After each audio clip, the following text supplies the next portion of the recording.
Hi, my little shrimps. Welcome back to my stream. Today we are just gonna do some just chatting for a little bit. Um, I may get around to gaming at some point because I definitely that is what I like to stream is gaming. Um, but right now I just kind of want to talk. Um, Over the past, you know, week, I have mentioned on Discord that some things have been happening, and I kind of just want to talk about that and just kind of get some of that shit off my chest. Um, and, just kind of talk. Either, I hope you and your family do well soon. Thanks, Near. I appreciate that. So yeah, the best way that I can put it in simple terms is that, and I'll give you guys the full story because I feel like talking about it, it has been helping me kind of process it and go through kind of the motions about it. Um, but essentially, last Monday, so obviously not this Monday, but last Monday, um, I was supposed to take my grandmother to a doctor's appointment. I had seen her on Saturday. Um, I saw her on the Thursday of that week. I saw her again on the Saturday that week because I was um, doing some stuff that and helping her out with some of her medication.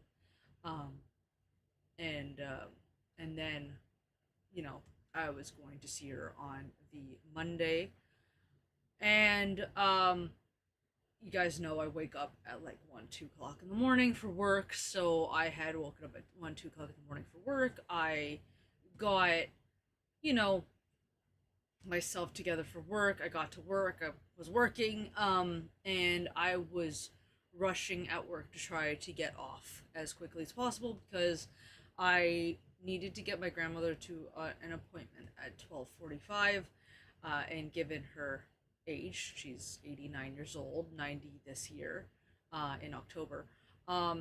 She is a little slow to get ready, so I wanted to make sure that I got there at noon in order to pick her up to go to this appointment. So I was rushing to try to wrap up at work because I was solo at work.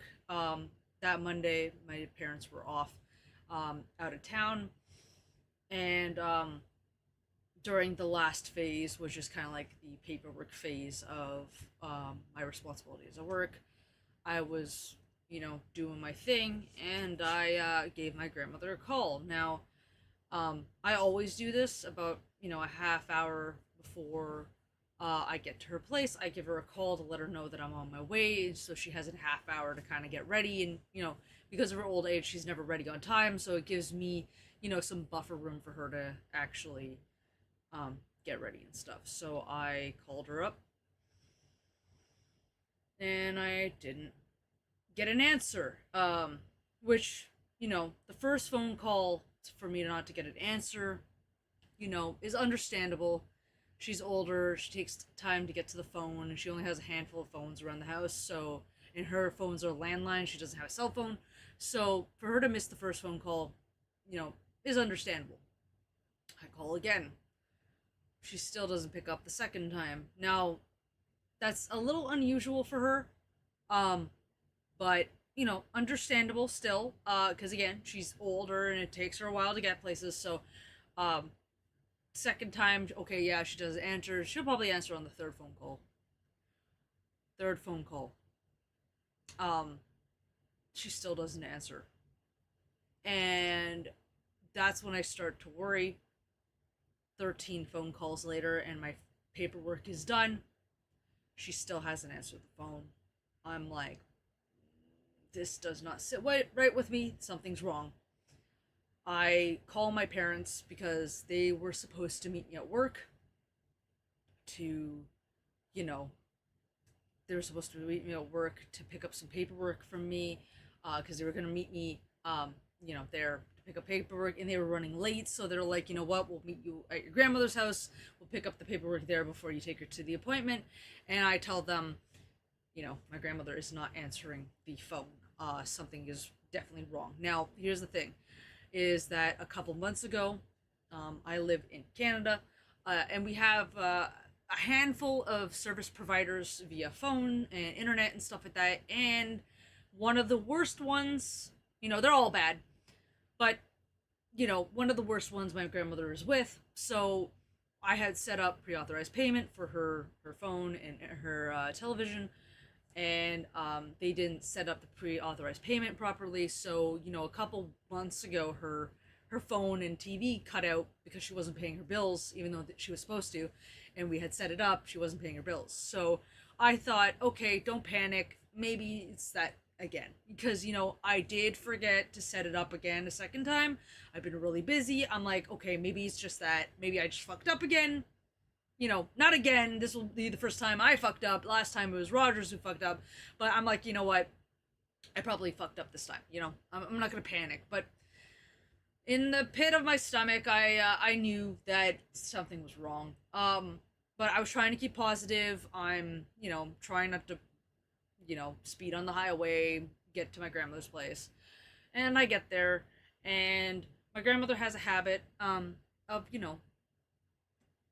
prepping for us to come inside the house because we don't have the keys. So she'll like unlock the door for us like within, a couple minutes. And she knew I was coming for 12. So I was like, okay, you know what? Five like less than 5 minutes before she's gonna unlock the door. I'll get in. I can ask her what the hell's going on. I can fix her phone. I go to the door. It's locked. Okay, that's not good. Maybe it's the other door, because there is another door that she uses that is a little bit better access for her in her old age. We've been using that door a lot, so maybe it's like the back door or whatever. Go to that door. That one is also locked. Now I'm panicking. Now I'm seriously like something's wrong, because she never keeps the door locked when she knows I'm coming. So I'm like, okay, let's check all the windows. I try to check the windows, but she has light sensitivity, so a lot of her blinds are closed, but it looks dark in the house, and usually there's a light or two on. Not too many, but there's a light or two. Nothing's happening. I look at her outside lights. All her outside lights are still on. She never keeps her outside lights on during the day. And that's how I was like, oh, okay, so there's something definitely wrong. Well, we gotta figure this out. So luckily, it was a person that did have a set of keys. I managed to get the set of keys off them. I went inside the house. Immediately when I walked in, the alarm was still on, so it meant that she hadn't come downstairs yet. And I call up to her, and I'm like, Nina, are you okay? This is the first thing I say. The first thing I say is, are you okay? And I yell it up to her because she's a little bit hard of hearing. And she replies, okay? She replies, yeah, I'm fine. And I yell back, why aren't you answering the phone?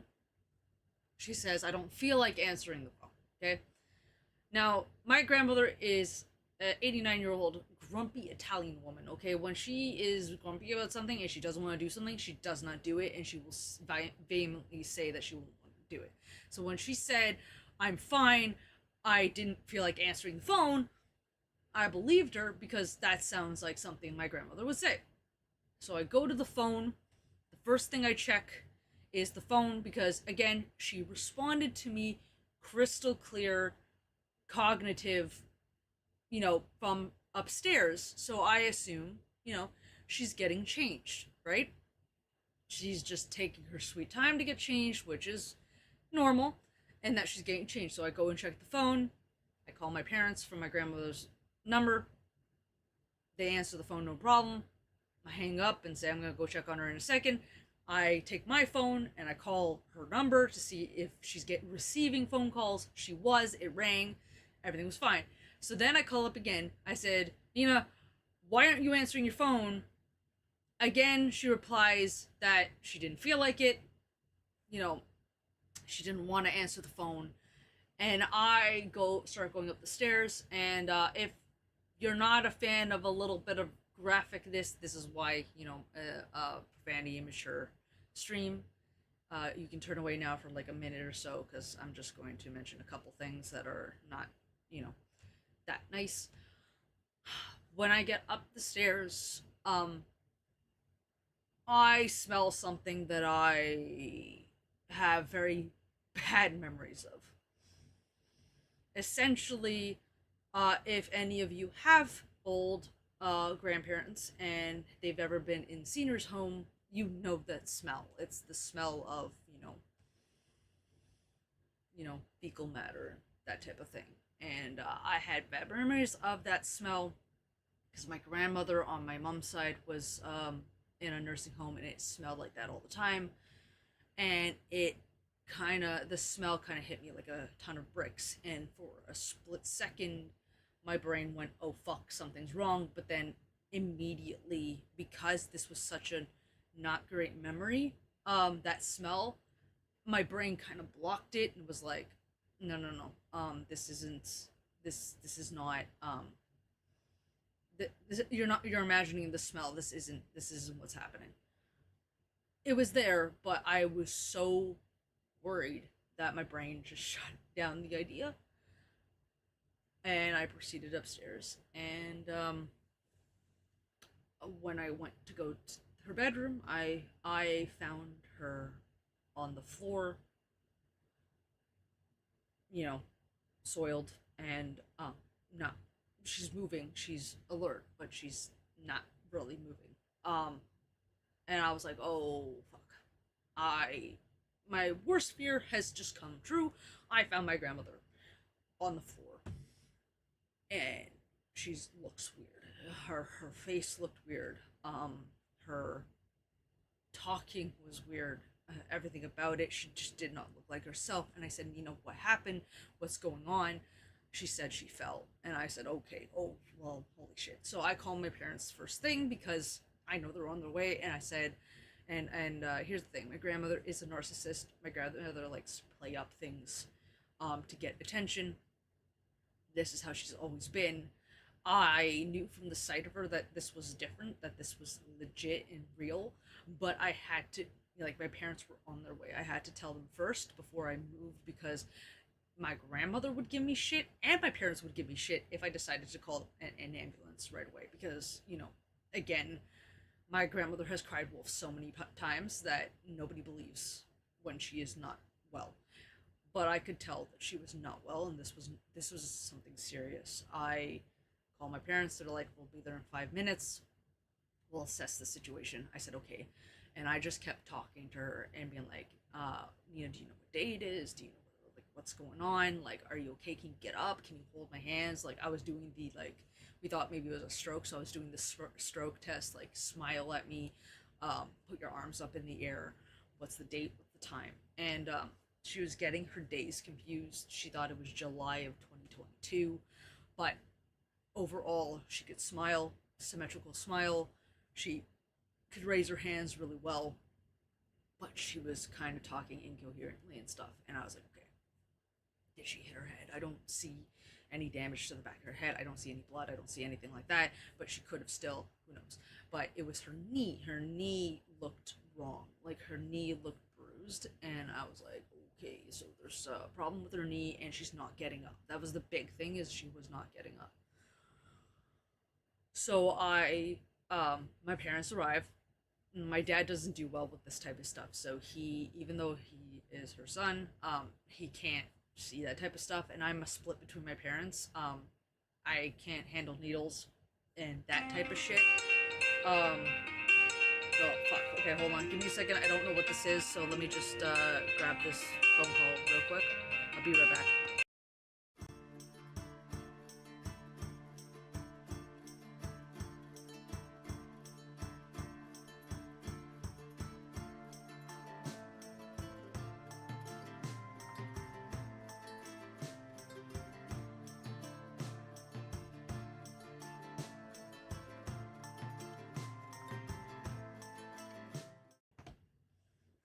A life insurance guy called me. That's a great thing to pick up the phone to when I'm talking about this type of stuff. Anyway, fuck that guy. I hate those telemarketer pieces of shit. Anyway,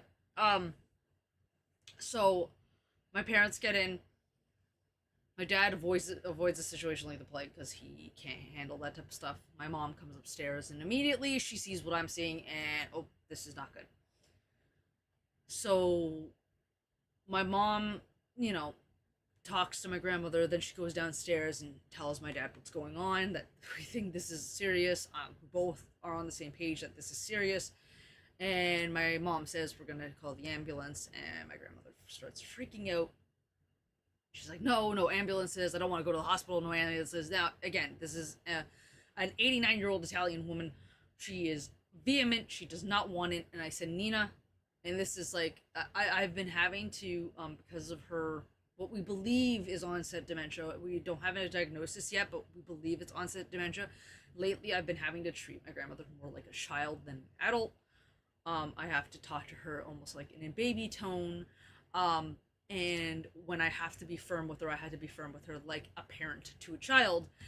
And so I said, Nina, I love you very much, but grab my hands and get up. If you can grab my hands and get up, we don't have to go to the hospital. If you cannot grab my hands and get up, I'm calling an ambulance. No ifs, ands, or buts. And she grabbed my hands, but she could not get up. She didn't even try. She just kind of like rested her hands in my hands, and that was it. Like she could not get up. And I said, okay, where I'm calling the ambulance, you have no say in the matter. So we called the ambulance. They arrived. They did the same test as I did.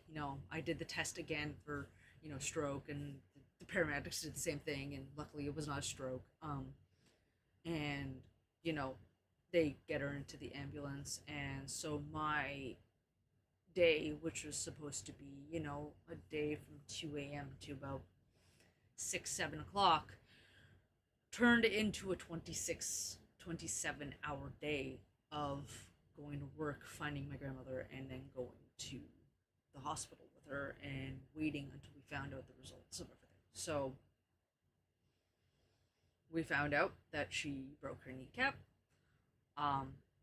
From what we can gather from what she told us, and now it's not the full context of what she told us, was that she, slipped on a carpet that she had in her bedroom, tried to get up, and then slipped on the same carpet again, and that's what caused the break, and that she needed surgery this past Friday. So we stayed with her, like my mom and I essentially stayed with her. Each day for extended periods of time. I would go to work and then I would go pick up my mom, or my mom would meet me at, the market, and then we'd go to the hospital and find out what's going on. And luckily, like, we were supposed to pick up Storm on that same Monday, but my mom called an extended Storm stay. And for the past week, I have been, going to work and then going in and out of the hospital, with a handful of days, 1 or 2 days where I actually was able to stay home, where my dad and my mom went instead of me and my mom.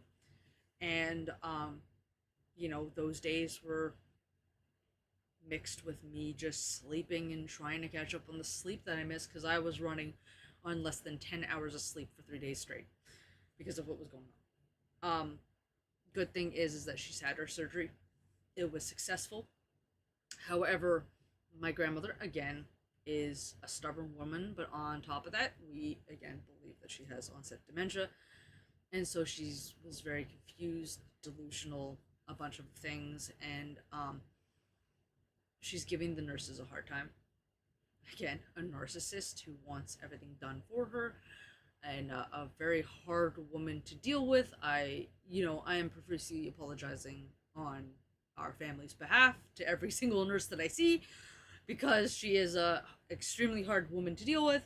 And my grandmother is, whether or not she's doing it intentionally or not, we can't quite tell, because usually we're not there when it happens. But she has, for example, removed her IV from her arm herself, and a couple other things she has removed. And so though the surgery was a success, yesterday I went to go see her, and she has a Looney Tunes cast on. Now, what I mean by a Looney Tunes cast on is, how, like, Looney Tunes characters like Bugs Bunny and shit would have a cast from like their hip to the edge of their toes, and like it was a full fucking long cast, and you see it in the Looney Tunes comics.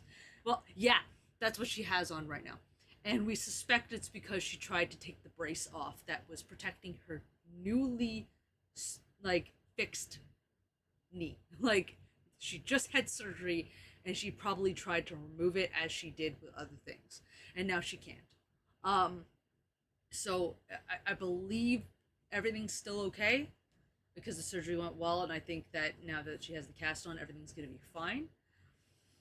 From what we know, is she's gonna have the cast on for at least 6 weeks, if not longer, or if not shorter, but most likely 6 weeks or longer. And then she's going to be obviously going and doing rehab, um, for the foreseeable future, um, to for at least 2 to 3 months to get her mobility back in her leg and to be able to walk again. That's why we did the surgery in the first place, because without it, she would not be able to walk. So we did all that and stuff, but now it has turned into not just that. We're now having to figure out living situations because, and luckily, um, me, my parents, and my aunt um, are all on the same page that my grandmother cannot live on her own anymore. That she needs to have some form of assisted living because we have a feeling she wasn't taking her medication properly, even though I had laid it out for her and was helping her with it. We believe that she skipped out on some pills, and I have evidence that she skipped out on some pills. And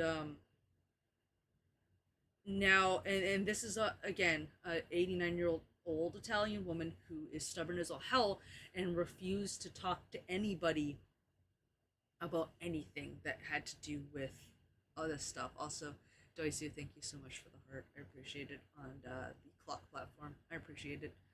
I'll spam some hearts on my other platform for you. Um, but yeah, she, you know, we have a feeling she's been forgetting things more and not doing things correctly, and it's gotten to the point where like we know that she's gonna have to do some form of assisted living. Clay, thank you for the hydrate. I'll hydrate with some energy drink because I'm exhausted.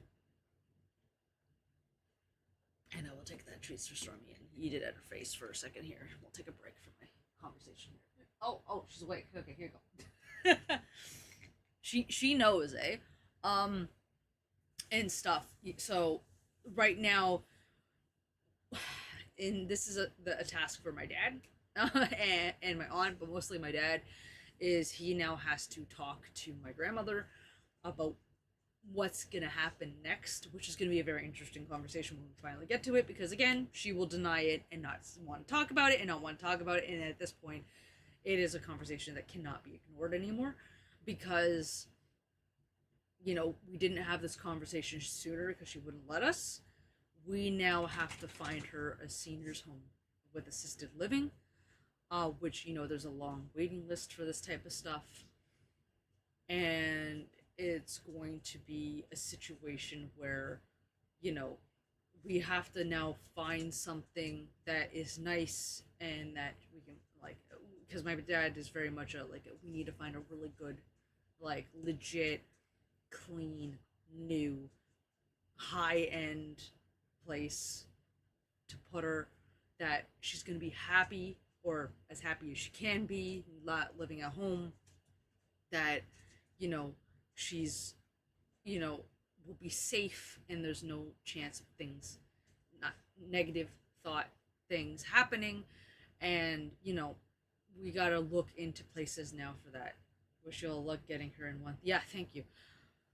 It's gonna be a fucking shit show. And then on top of that, while we do that, is it going to be a situation, because she does have, there are places that they can send her for the rehab, which is a live-in facility where she can live there for the X amount of months it takes for her rehab to walk again. So will will we find a place for her by the time that ends, or is she going to have to come home and only live on the main floor with assisted living for a while and then go? There's a lot of shit that we have to figure out. A lot of shit that we, you know, not only had to figure out, we weren't really necessarily prepared for. Because obviously no one thought this was going to happen. Um, we looked at Chartwell for my grandma. They were very good, but that was a few years ago. My dad knows about Chartwell. Yeah, there's a couple ones. We're trying to find one that is either, it, because she's Italian, so we're trying to find one that is houses a lot of Italians, and specifically Italians from her part of Italy, or somewhere in the area of where she currently lives, so she can see her friends and stuff. We're kind of like weighing the pros and cons, and obviously this was the first week, of chaos. So we're gonna start looking into things this week and the following weeks. And my mom and I are kind of on the same page where, my dad kind of wants to put it off a little bit, where my mom and I are like, no, we have to start looking into this stuff now, start visiting these places, make a decision, and get her name into these places. So one of them, like I told my parents, like we have to pick out like two or three that are like we like, and that meet my dad's expectations, and then we decide on like once a bed somewhere gets available, we pounce. It's immediate, right? Because all that stuff is happening. So that's where we stand right now. Given the emotional turmoil of everything and stuff like that, I was kind of the rock for my parents. My mom, obviously my mom was the first one to cry, then my dad, and then I just cried recently, like on Saturday. Like it took me almost like 5 days, 6 days before I finally broke down, and that was more because I was stressed than anything. Because I'm like my parents rock in this type of situation, and I'm kind of like I'm always the peacekeeper, so I kind of have to like hold everybody together. Um, but I have been emotionally and physically exhausted all week, to the point where on Saturday, because Friday to Saturday, my folks just was dealing with my parents, so my grandmother, so I could actually sleep. On Saturday, I slept for 10 hours, woke up 8, went back to sleep for another 5 hours, woke up 8, and then went back to sleep for work. Like this is how exhausted I am. And I was telling, a couple people, very limited people, because, you guys know me, I don't really talk to people much when some shit's hitting the fan. I kind of talk after the fact, that, like, I had no will to game, I had no will to write, I had no will to do anything that I usually like doing, because I am that emotionally exhausted. And the part that's really hard is that, under medication, that makes my grandmother a tiny bit loopy, right? The Tylenol threes and stuff like that. My grandmother is the sweetest old lady in existence. She's making jokes, and I'm like, where was that part of her all my life? Like, she was actually being a cute, adorable old woman, and then as soon as she's off, those type of opioid things, she's just back to being miserable and narcissistic and all that type of stuff. So it's and to see the switch in her eyes between herself, her narcissistic self, and then the confused, almost childlike, curious, confused old woman that is what we believe is onset dementia, and she kind of goes back and forth between the two versions of herself, is really difficult to kind of understand and see. And I pick it up more than my mom does, because my mom, my grandmother was a very, very tough woman on my dad, because my grandmother wanted a mama's boy and she never got that. And with Italians, that's a big thing. And she treated my mom like shit. Let's be honest. Like, she treated my mom like shit for her entire life, ever since my mom was in my dad's life and they got married and everything. My grandmother was an ass, and my mom has very little patience for my grandmother now, because of the decades of turmoil that my grandmother has put her through. And so while my mom immediately is like, you know, she's faking it because that's her way, she's being narcissistic, she fakes a lot of shit. um I have to kind of come in and be like, nope, this one she's not faking. You can see it in her eyes. I've been around her enough to notice it. She's not faking that one. Or yeah, that one is her narcissistic self. That's real. So it's kind of nice to, you know, have my mother see what I've been seeing for a while. It's nice to have my dad finally see what I've been seeing for a while in terms of her mental decline. um my aunt has seen it as well. Now, you know, obviously because of the shock of the injury and, you know, the surgery and everything like that, it was amplified, so she was a little bit more delusional than usual. But now that she's, you know, chilling out and okay, um they're still seeing that switch that I was trying to explain to them that I've been seeing more frequently the past 3 months. um and I was mentioning to my parents before all this that, you know, she's I'm seeing it. I'm seeing the confusion and the change and that childish curiosity and confusion that wasn't there before, and in the swap between that and her narcissistic self, I'm seeing the difference. And so it's really nice to, you know, finally be validated in what I'm seeing, because my parents are also seeing it and my aunt is seeing it. And you know, one thing that I hate, and this is kind of like a side thought, is that my parents believed me, but they didn't fully see it, right? My aunt didn't really believe me. She saw it, kind of saw it, but she didn't really believe me. My cousins, both of them, you know, really didn't believe me in terms of my grandmother's mental state. Her doctor, God, I was trying pretty much wanting to fight that man because he didn't see it.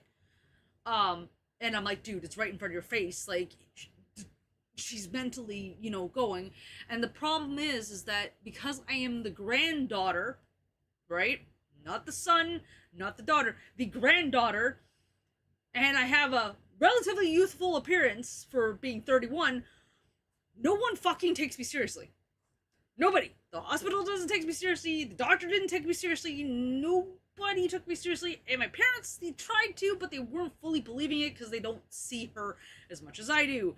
And so, while this has been very validating of like, I told you so, it has also been extremely frustrating because I'm just like, you finally are seeing it. But like, I've been screaming that this has been happening forever. For the past 5 years, I've been saying there's been a decline. Over the past year, I've been saying it's getting worse. Over the past 3 months, I've been saying it's getting even worse. And nobody believed me really until this shit happened. I even had her doctor call me, and her doctor saying, hey, I got all the reports from the hospital. I see what's going on. If you need any assistance after she's out of the hospital, let me know. And that is a genuine, like, I hear you now. I see it now. I'm getting all the reports. I believe you. But it's like, it took my grandmother fucking falling and hurting herself really badly for him to fucking notice this. So I I'm an adult, okay? I'm an adult. I'm 31 years old. But all my life, yeah, sadly that happens a lot. Exactly. All my life, people don't fucking take me seriously. And oh my god, that drives me absolutely fucking nuts, especially in situations like this, right? So that's been extremely frustrating, and something I've been dealing with a lot. It's just like, the if you had just listened. And now, granted, again, my grandmother's a narcissist. She can mask things really well and she can manipulate very well, okay? So I understand why it's difficult for some people to see that, but it's like, please, she shows her true self to me more than she thinks, because she's comfortable around me because I'm always there, right? Like please listen to me. So, you know, we're gonna be getting a social worker to talk to my grandmother, which they actually did, like, and we weren't really informed. And again, I asked them to say, hey, our whole family kind of, you know, wants to be present during the, you know, talk with my grandmother. with the social worker, just so we're in the loop of what's going on. Please let us know like a couple days before when it happens. And they had the conversation with her without us there, and then called my dad. And I'm like, I'm the one that deals with the medical shit. Why are you not calling me? Now, again, I get it. It's my dad versus granddaughter, but it's the same fucking shit, which is that I'm the one that's dealing with a lot of this shit. And they're excluding me, even though they keep having to come to me for medical information. And I'm like, can you just, like, take me fucking seriously, please? Like, please, please, please. Like, I'm like, ugh. Anyway. It's such a problem for women trying to get healthcare. They gaslight us and ignore our pain. Yeah, exactly, Jesse. Like, and not only that is like they don't take granddaughters or whatever seriously, and I'm the one that is dealing with all this shit. I'm the one that is responsible for my grandmother's medications and all that medical stuff, and I've been you know well versed in everything that she has going on and things, and for me to be taken so lightly and to taken not taken too seriously, especially in a serious situation like this, is like, what the fuck are you doing? Like, I understand I'm young, I understand that I am a granddaughter, but I am 31 years old. I am a fucking adult. I have I'm paying 2 mortgages, okay? I can't be any more adult than what the fuck I am, okay? Like, seriously. I may be a gamer, but I'm a fucking adult. Like, listen to me. So yeah, so that's kind of where all that is. She's gonna be in, we don't know how long she's gonna be in the hospital per se, because they're already talking about possibly transferring her to another facility for the therapy portion, but it's again in house, she'll be living there type of thing.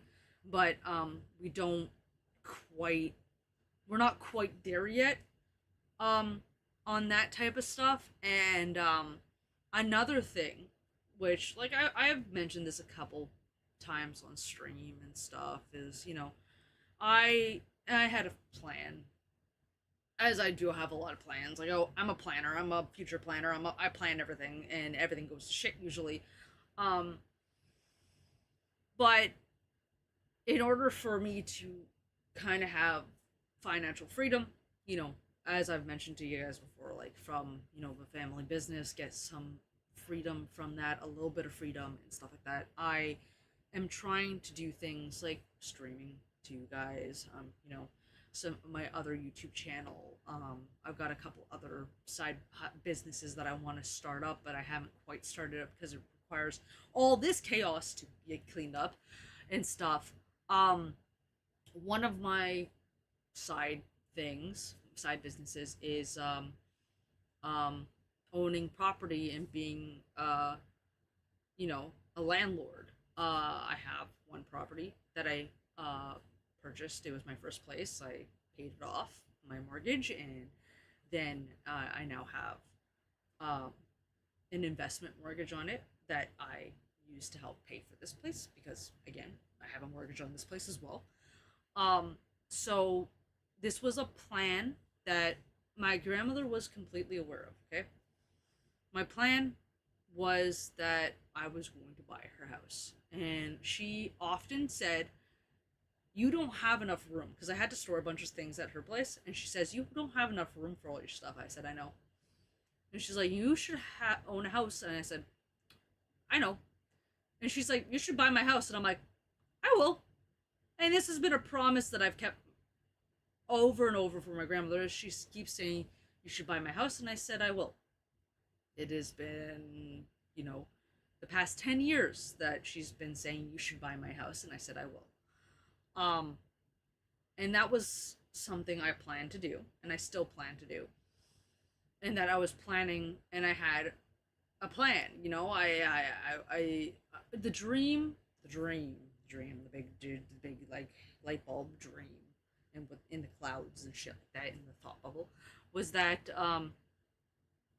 I would, have 10 years, because I think I could pay off one of my mortgages fully in 10 years.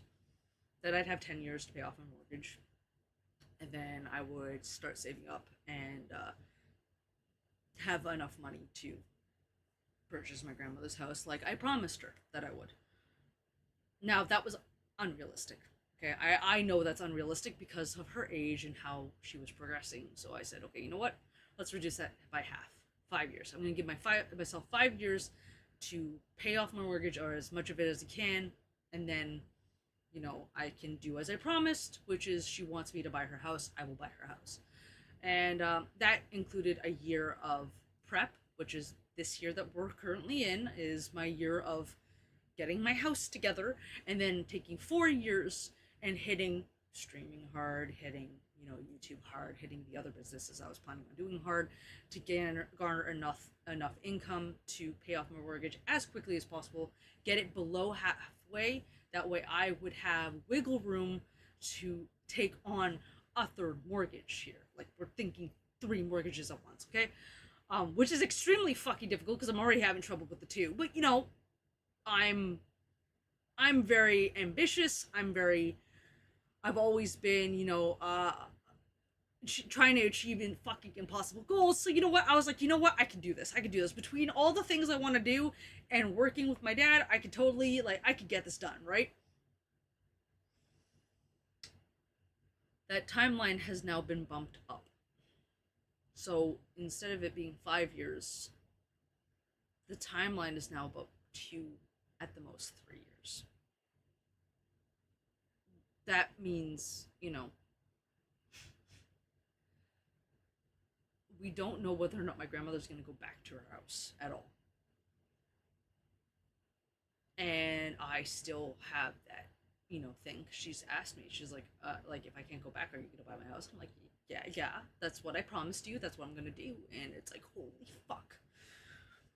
Now, there is a good thing, which is that, my dad and my aunt would most likely, I came into some heavy times, it seems. Yeah, it's been fucking crazy, Mika. It's been a long, really fucking hard week.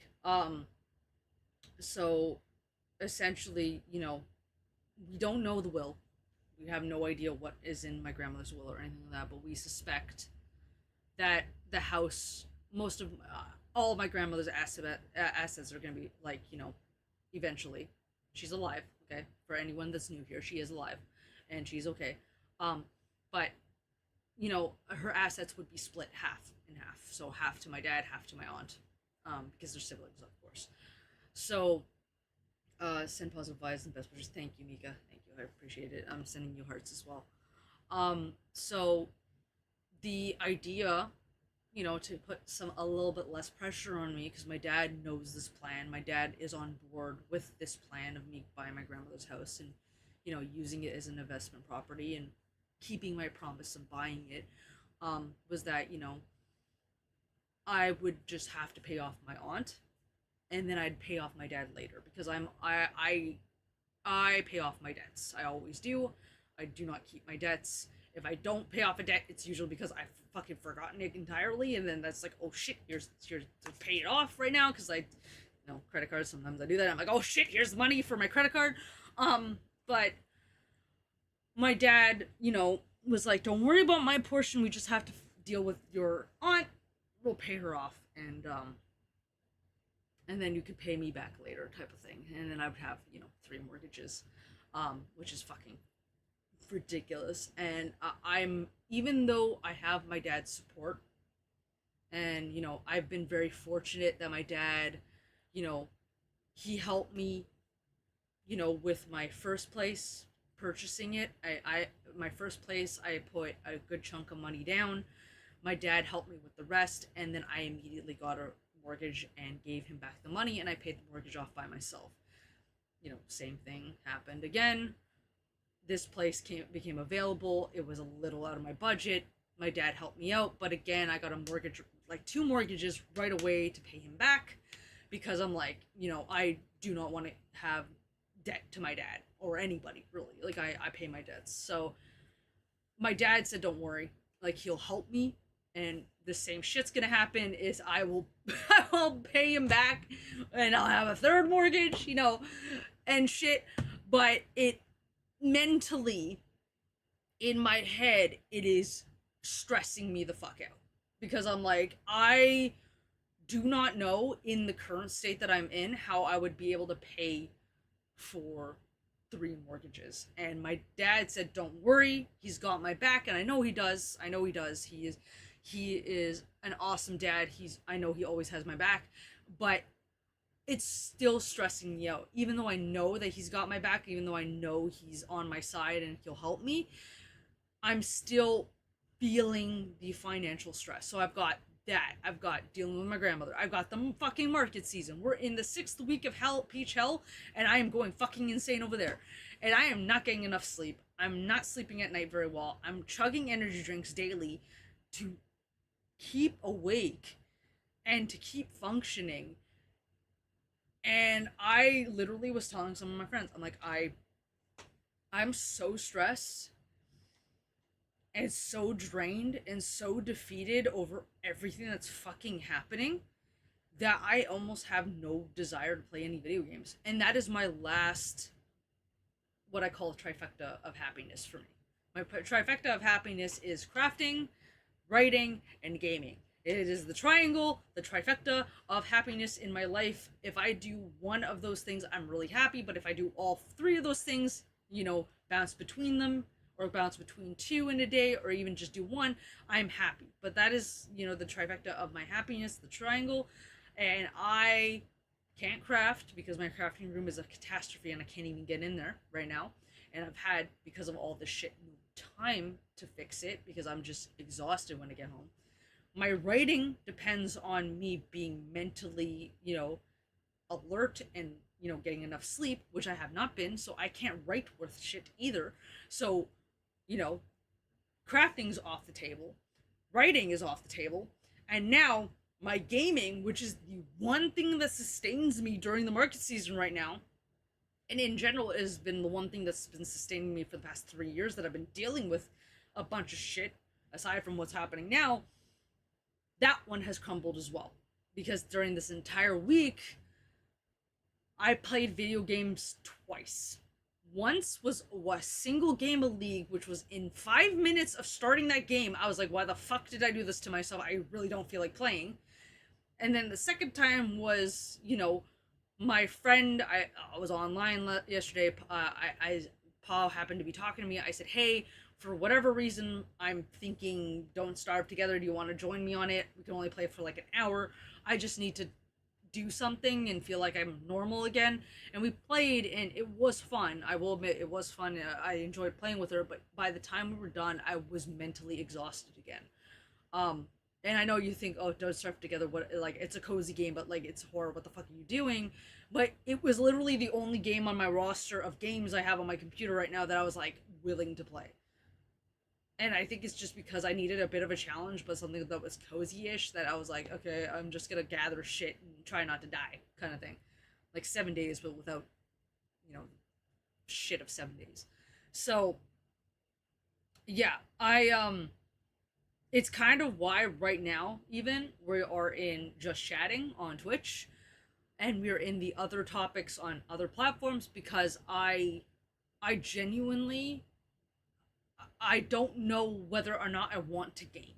And it sucks because like I just said to myself, I'm like, I told my parents, like my mom and I are, now that she's had the surgery, my mom and I are alternating between her going to the hospital and me going to the hospital. So every other day it's one of us. So my mom went today so I could spend the day with Storm because Storm just got home today.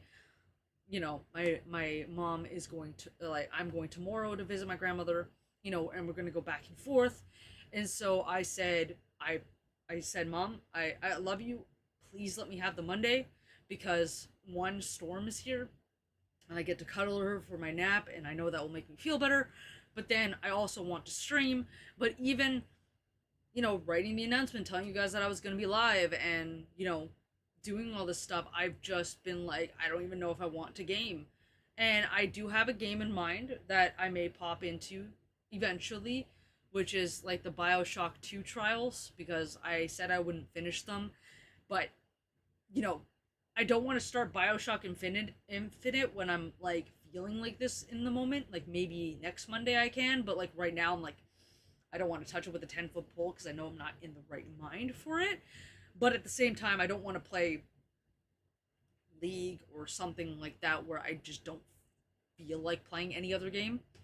So I'm thinking, I may pop into Bioshock 2 and do the trials because that's kind of mind numbing and puzzle-ish, and like I'm thinking maybe that will,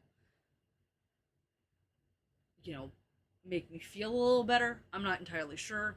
But I definitely, like, as I mentioned in my Discord announcements, I wanted to start with it just chatting because, like, right now, that's all I feel like doing is talking about how much stress I am under and how much weight I'm under. And that's the crazy thing is I just talked to my therapist like an hour ago too. So it's like I talked to my therapist. She knows all about this. I'm talking to you guys because it makes me feel a little better getting it off my chest. And yeah, so that's how my week has been. It has been a fucking crazy week with a lot of emotions, a lot of roller coasters, and a lot of shit to deal with. And on top of that, and this is something that I'm not quite sure about, is that my we got a message from the place where I take Storm for long vacations. Again, she was stuck there for the past week because of all the shit that's happening, and they messaged us essentially saying because she's an older dog, she seems a little bit more anxious at the facility that we take her to, and that she may not be good for long-term stays anymore. And I'm like, my mom and I are just looking at each other like we have to deal with two seniors because Storm is a senior. She's 14 years old. She's gonna be 15 next year. Like, she's a senior.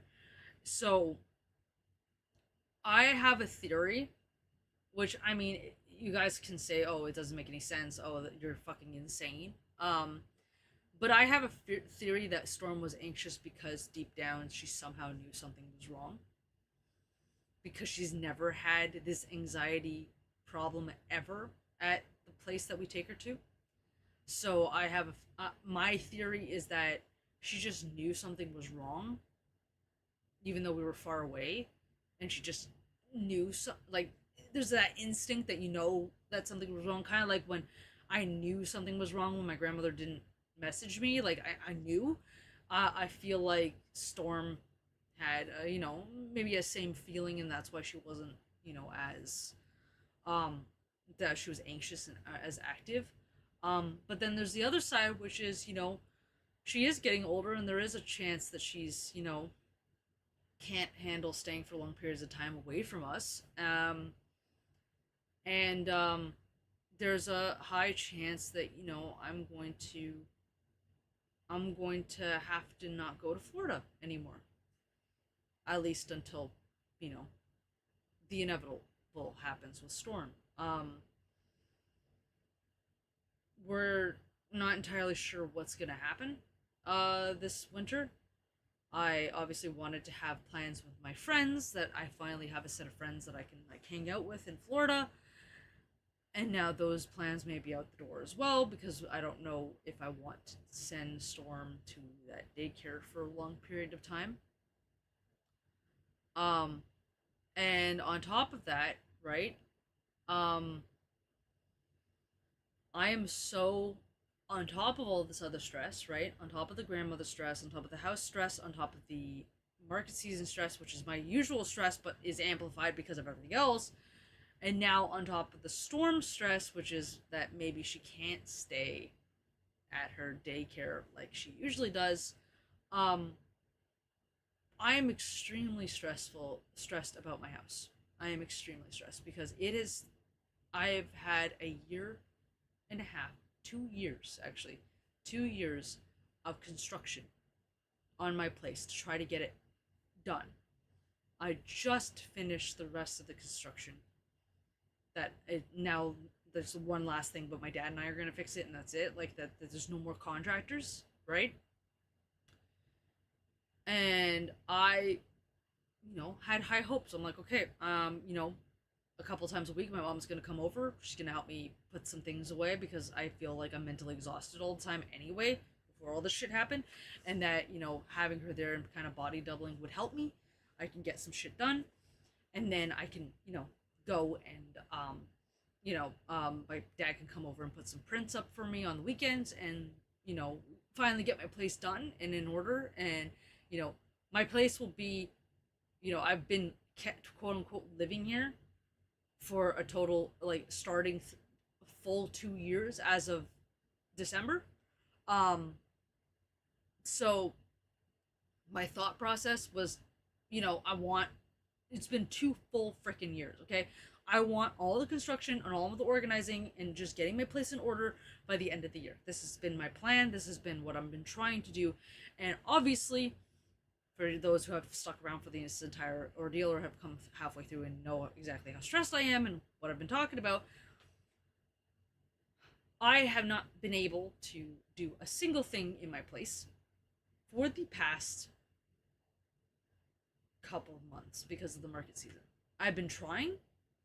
I've been stressing myself out where I end up going to bed at 10 p.m. and waking up at 2, waking up at 1, only 2 to 3 hours of sleep because I've been trying to get my place in order.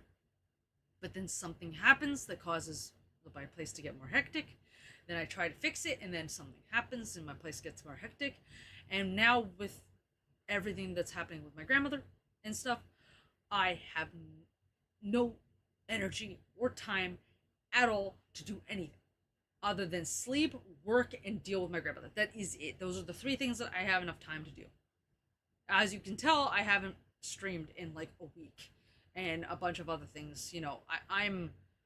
I am beyond stressed, which you guys can tell probably by all this talking I'm doing and shit. So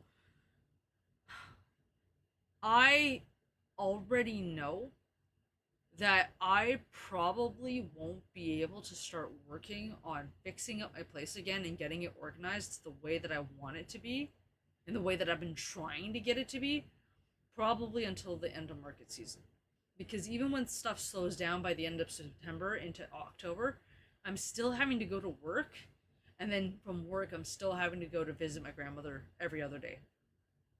And between my afternoon nap, which I need in order to function, getting up and doing things, and trying to keep, streaming and other things somewhat going that I haven't been able to, I have very little time to work on my place.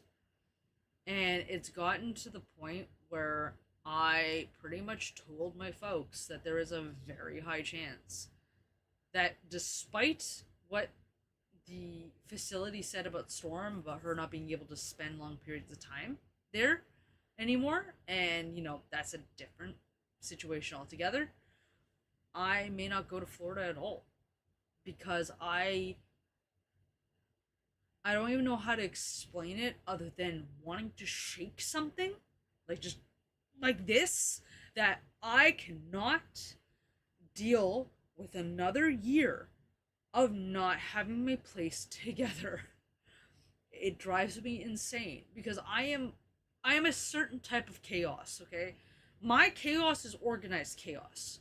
Because I'll have a little pile over there of that project, a little pile over there of that project, a little pile over there of that project, and I'll have multiple projects on the go, but every single pile of chaos is organized chaos, because I'm like, I know this is for this project, and this is what's this happening, and so that's what that's what that, and that's how I keep myself organized. Is there's chaos everywhere, but I keep mentally organized everywhere.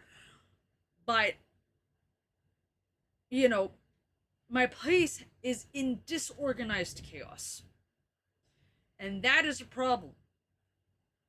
Because when I'm in disorganized chaos where I don't know where things aren't put away properly, and the piles on my floor and in bins and stuff like that is not stuff that I've purposely put in there because of a reason, I get very stressed and anxious. So, after all the stress that I've been dealing with, market season, my grandmother, everything, to come home to my house, I should be de-stressed, right? Because it's my place. It's it's supposed to be my happy place. I'm supposed to be be able to distress here, and I am instead stressed because I'm tripping over things. Just now, right before stream, I kid you not, I fucking knocked over my can of energy drink on my jacket that I have for this room, because there was a bunch of shit in the way and I was trying to move it and trying to get rid of it. And me being tired and clumsy, I fucking knocked it over and got energy drink on my floor and on my jacket.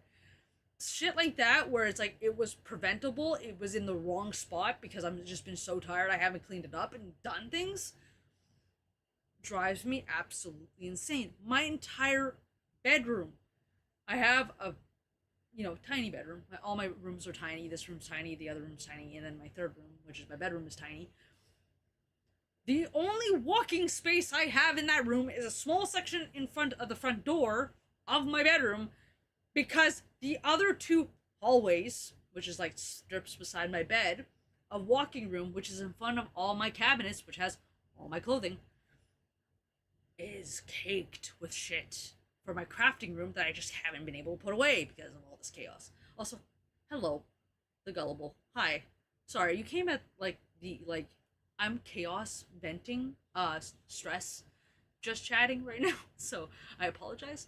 I'm kind of in a chaos state right now, and a bunch of shit's been happening. I've been updating chat on it, and my brain was herp derp and dies. So yeah, so I'm extremely frustrated that I can only step a little section out of my room, and I have to maneuver around a fucking bench and a bunch of other shit in my bedroom when it was clean before. But again, my place is so small, I have to kind of ping pong things around in order to get my rooms done. And because I haven't had time to get my room done, my crafting room, which is what's causing most of the chaos in my house, I'm stressed at home. So I'm stressed at work. I'm stressed when I go deal with my grandmother in the hospital. I'm stressed, at home where I should not be stressed. And I am just stress city is my normal right now. And so I just, you know, I'm I told my parents like I may not go to Florida this year because I personally do not think I can live in this chaos anymore because it's unorganized chaos. And it drives me insane every time I look at it. And all I want to do is clean it, and I just have no time. I don't have time to clean it. I am dealing with so many things. I do not have the mental energy, and I know that some of my friends have offered to help to come over, but I don't even have the mental capacity to deal with my friends and to even entertain them, even if they're just coming over to help me, because I need more than a day of help. I need, I either need to be completely cut off from the world and just sit down and do it where I have no work and I have no obligations, I just do, or I need help from outside people where, my friends and family or whatever come and help me, but it can't just be one off day for a couple hours. I either need a lot of help or I need to be alone to deal with it. And I'm not getting that. And I won't get that until, come end of October into November. So I told my parents, I'm like, I love you guys, and I know they pay for my plane ticket to go to Florida, and it's a family vacation that we do all the time, and I'm like, I love you, I really do, I want to go to Florida, but at this point in time, unless something changes, and unless I somehow manage to get a fuck ton of shit done in November and get everything done by December, I don't think I'm gonna be going to Florida because I want my place done no later than January 31st of 2026, because I come usually later in January back home, Florida. I don't want to deal with my place in the state that it's in, because on top, besides everything else I've just talked about, that's driving me insane. That is driving me absolutely fucking insane that my place is still not done after 2 years. And I cannot fathom going another fucking year of it not being good, because the whole point of all of this shit, of this house, of me doing all this stuff, is so I have a crafting room that if I want to take sewing lessons or do my own crafting fucking thing, I can do it in that room. And for 2 years, I've been having to go to my parents' place to do anything crafting related, and I hate it because I love my parents, but I don't want to deal with them when I'm crafting. And my place is chaos. I keep tripping over things. There's not shit everywhere. My main floor is pretty much clear. My main floor is really well done. My hallway's fine. Like, there are places in my place that are good, but the places that matter, like my bedroom, my crafting room, and my gaming room, as you can see, are fucking chaos because these are the last rooms I'm working on because of how chaos they are, right? So that's another huge blow, is that I'm probably not going to be going to Florida at all, and I'm not going to be dealing with that. I'm going to stay home over the Christmas and not do my usual family vacation because I mentally can't deal with that. Like, I need to be able to organize my place and feel good about organizing my place and have it, I don't expect perfection. Perfect doesn't exist. But getting it to the point where I feel okay. Fuck stress, hello from Europe. Oh, hi, online world. Yeah, fuck stress. I agree. And, hello to those in Europe. What part of Europe are you in? Um, but yeah, so that's kind of what's been going on the past week in general, what's been going on, and I'm peak stress, barely functioning. Um, we have waffles, french fries, and lots of beer. Waffles, french fries, and lots of beer. Oh God, you're not gonna make me guess, are you? Because that's my brain. I can't. I'd be horrible at guessing right now. Waffles, French fries, and lots of beer.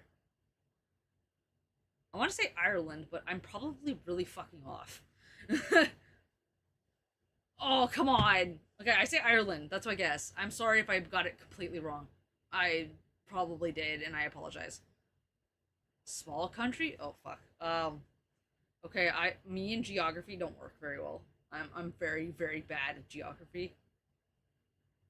Dutch. Okay. Okay. Yep. Yep. Ew. What's ew, gullible? What's ew? I have to say ew on the beer. I don't like beer, but that's just me. I'm more of a fruity drink. Belgium. Ah, okay, that's cool. Hi. I'm from Canada, so I'm all the way over here, but that's cool. I don't drink beer either. Okay, good, good. I'm not offending anybody by the fact that I don't drink beer. Um, that's good. Oh, thank goodness.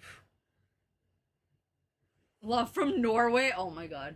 Okay, don't be going into any, you know. That's funny.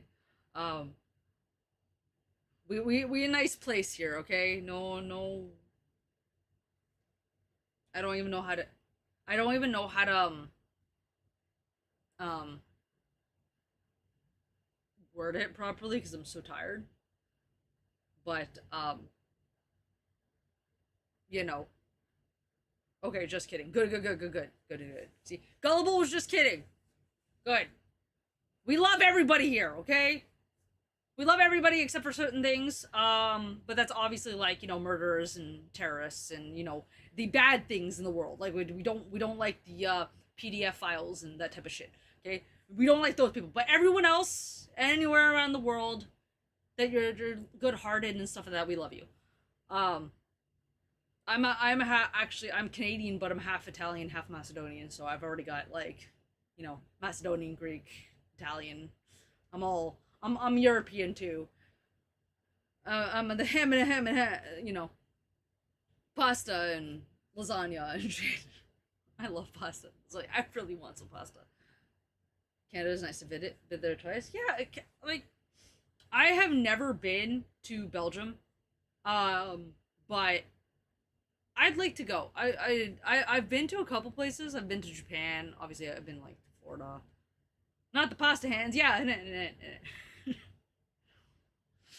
uh, Actually, a coworker of mine has a like shirt that says "Italians are everywhere" with like the hand signal, and I'm like, yes, that is that. Yep, yep. Italians are everywhere. We're shaking our hand at you, like, what the fuck you doing? The pasta hands for real. And I gotta have an emote at some point that's just the pasta hand going in. Like, I will have that emote one day. I'll write it down so I remember to make my pasta hands emote one day. Let's see. Do I have room on this paper somewhere? I do. Haha. I have like 4 or 5 different pads of paper that I have like notes for my streaming and other things, and I keep accumulating notes on pads of paper. I got so many notes. It's crazy. Pasta hands. Italian Watch your hands. mouth, kid, or you'll find yourself Oh, respawning at home. oh, the online world. Thank you so much for the follow, chat. Let's spend some hearts and show appreciation to a new member of the Buddha crew. Woohoo! Thank you. Uh, emote, emote, animated.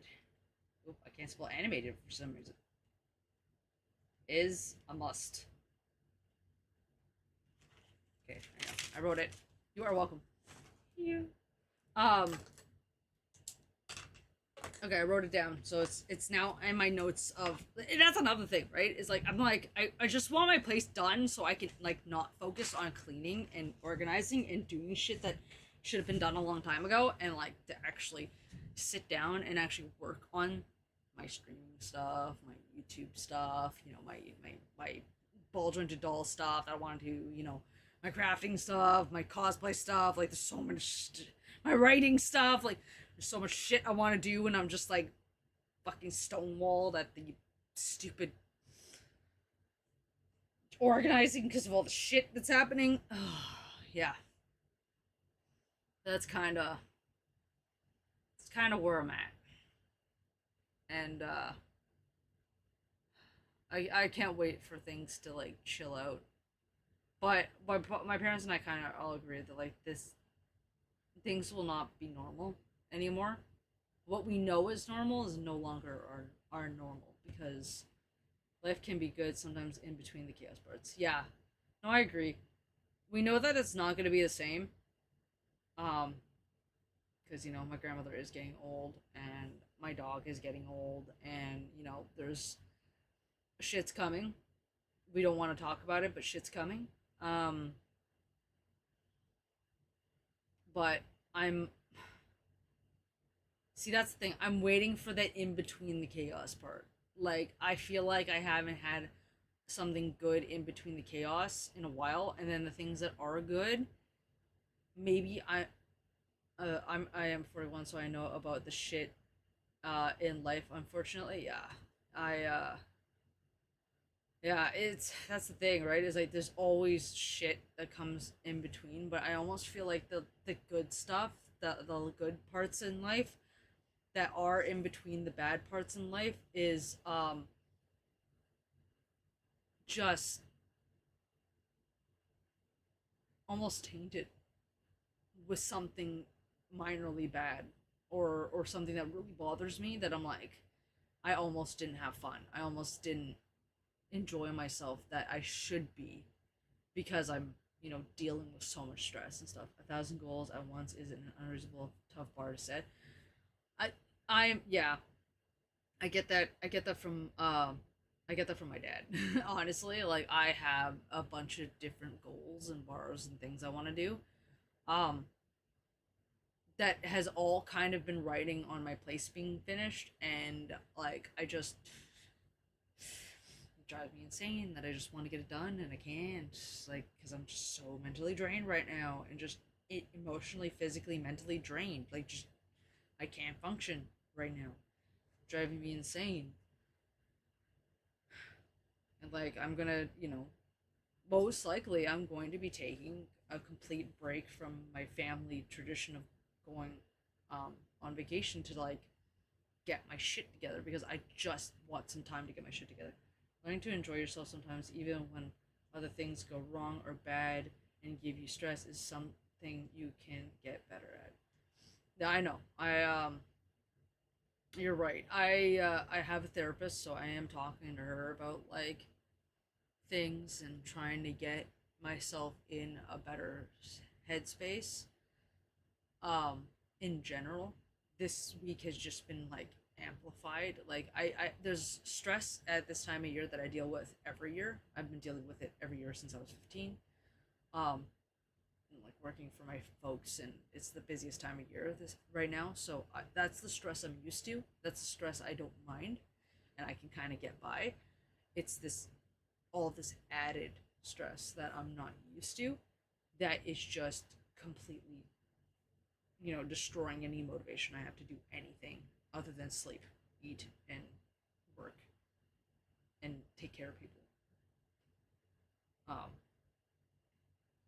and that's one of the reasons why I know it's kind of like irrational and unreasonable, but that's why I've almost put such a heavy um weight or burden on my place being, you know, organized and to the way that I envision it, even at like if it's not fully organized, just not perfection, not perfection. I'm not doing perfect, but to the point where I know where things are, and I feel like I can actually craft and move around my bedroom and like move around this room without knocking things over. Like that getting done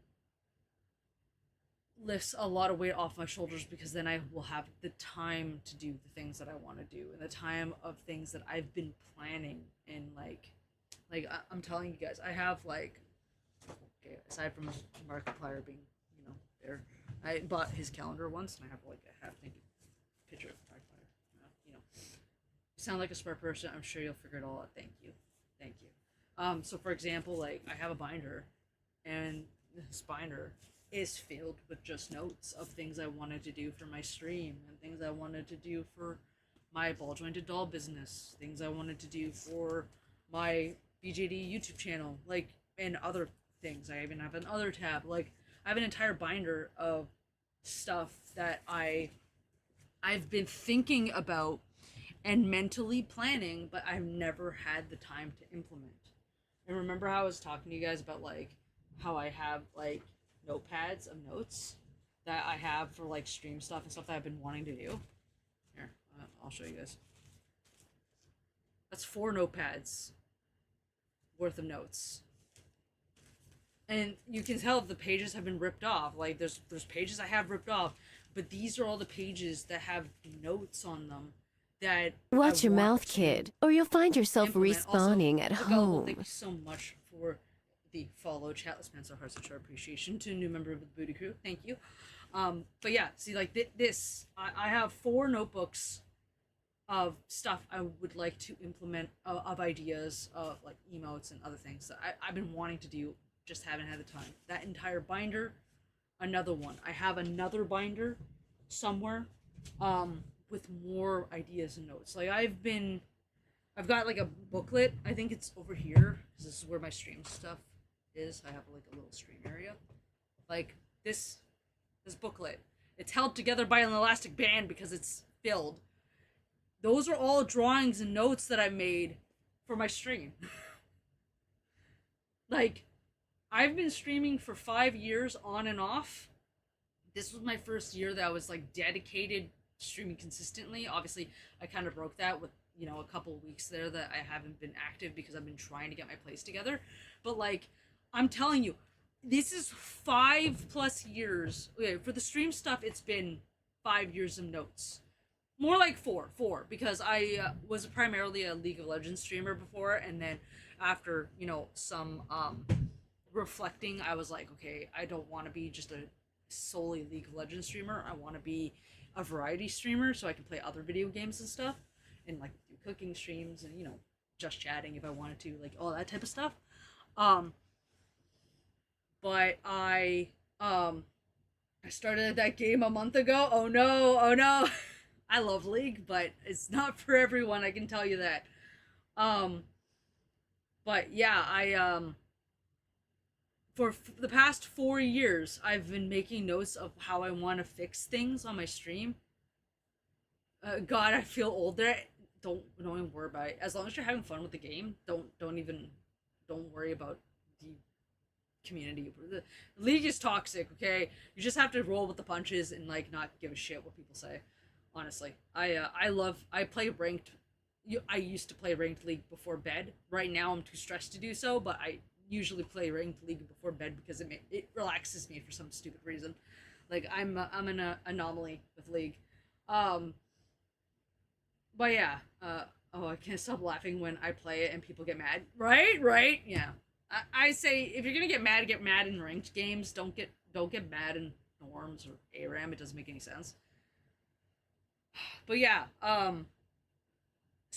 that's what I'm saying. It's like I've had, in terms of stream stuff specifically, I've been planning and making notes and have these ideas that I've had for 4 years of note taking, and I have implemented maybe 1 or 2% of the ideas I've had because I just keep not having time and having too much things happening in my life that I haven't been able to sit down and like do them. And like this house is my opportunity because once it's done, right? Again, not perfection, just where I can move around and not triple for shit.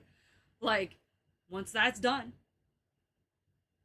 then I can start working on all these ideas and like because like one of the things I would love to do is like I have a screen. I'll show you it. Like I have a retro screen. Hey, retro.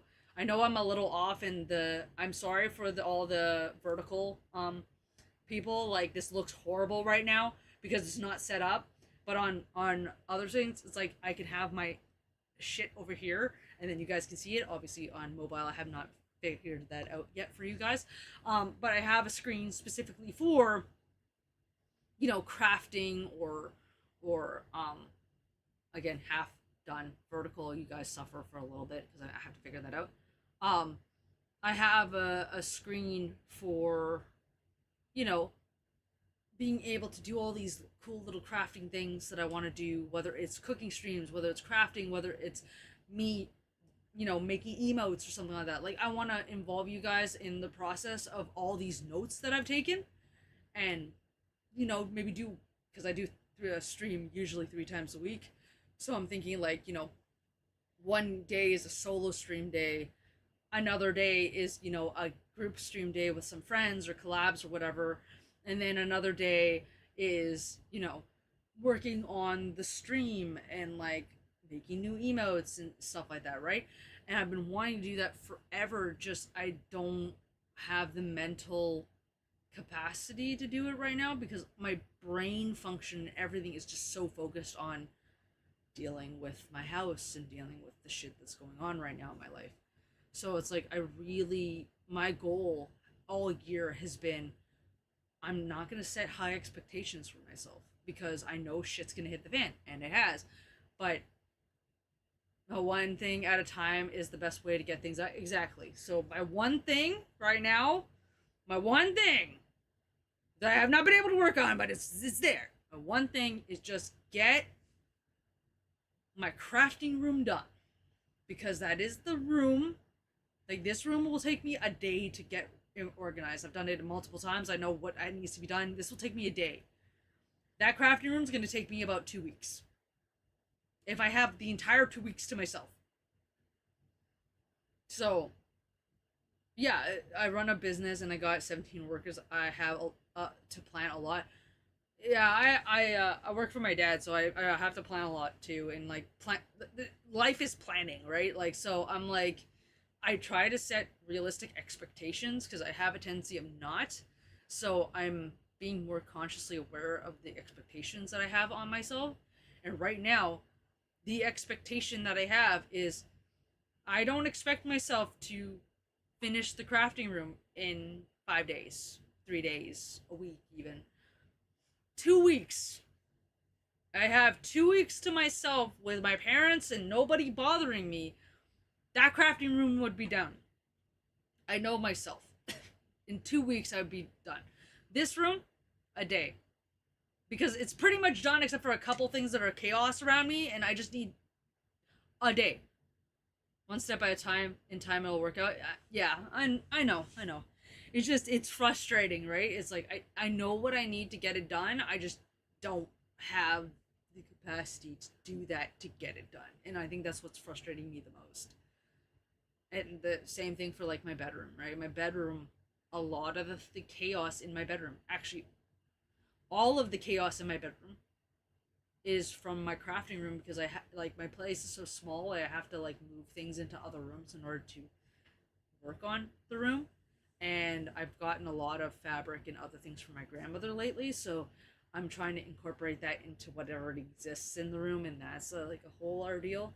So it's like, that's the crazy thing, right? Is my crafting room, if that's finished and everything's put away, my bedroom goes back to normal, and my crafting room here becomes less stressful because that room is now organized, and it will take me, not too long to fix up this room.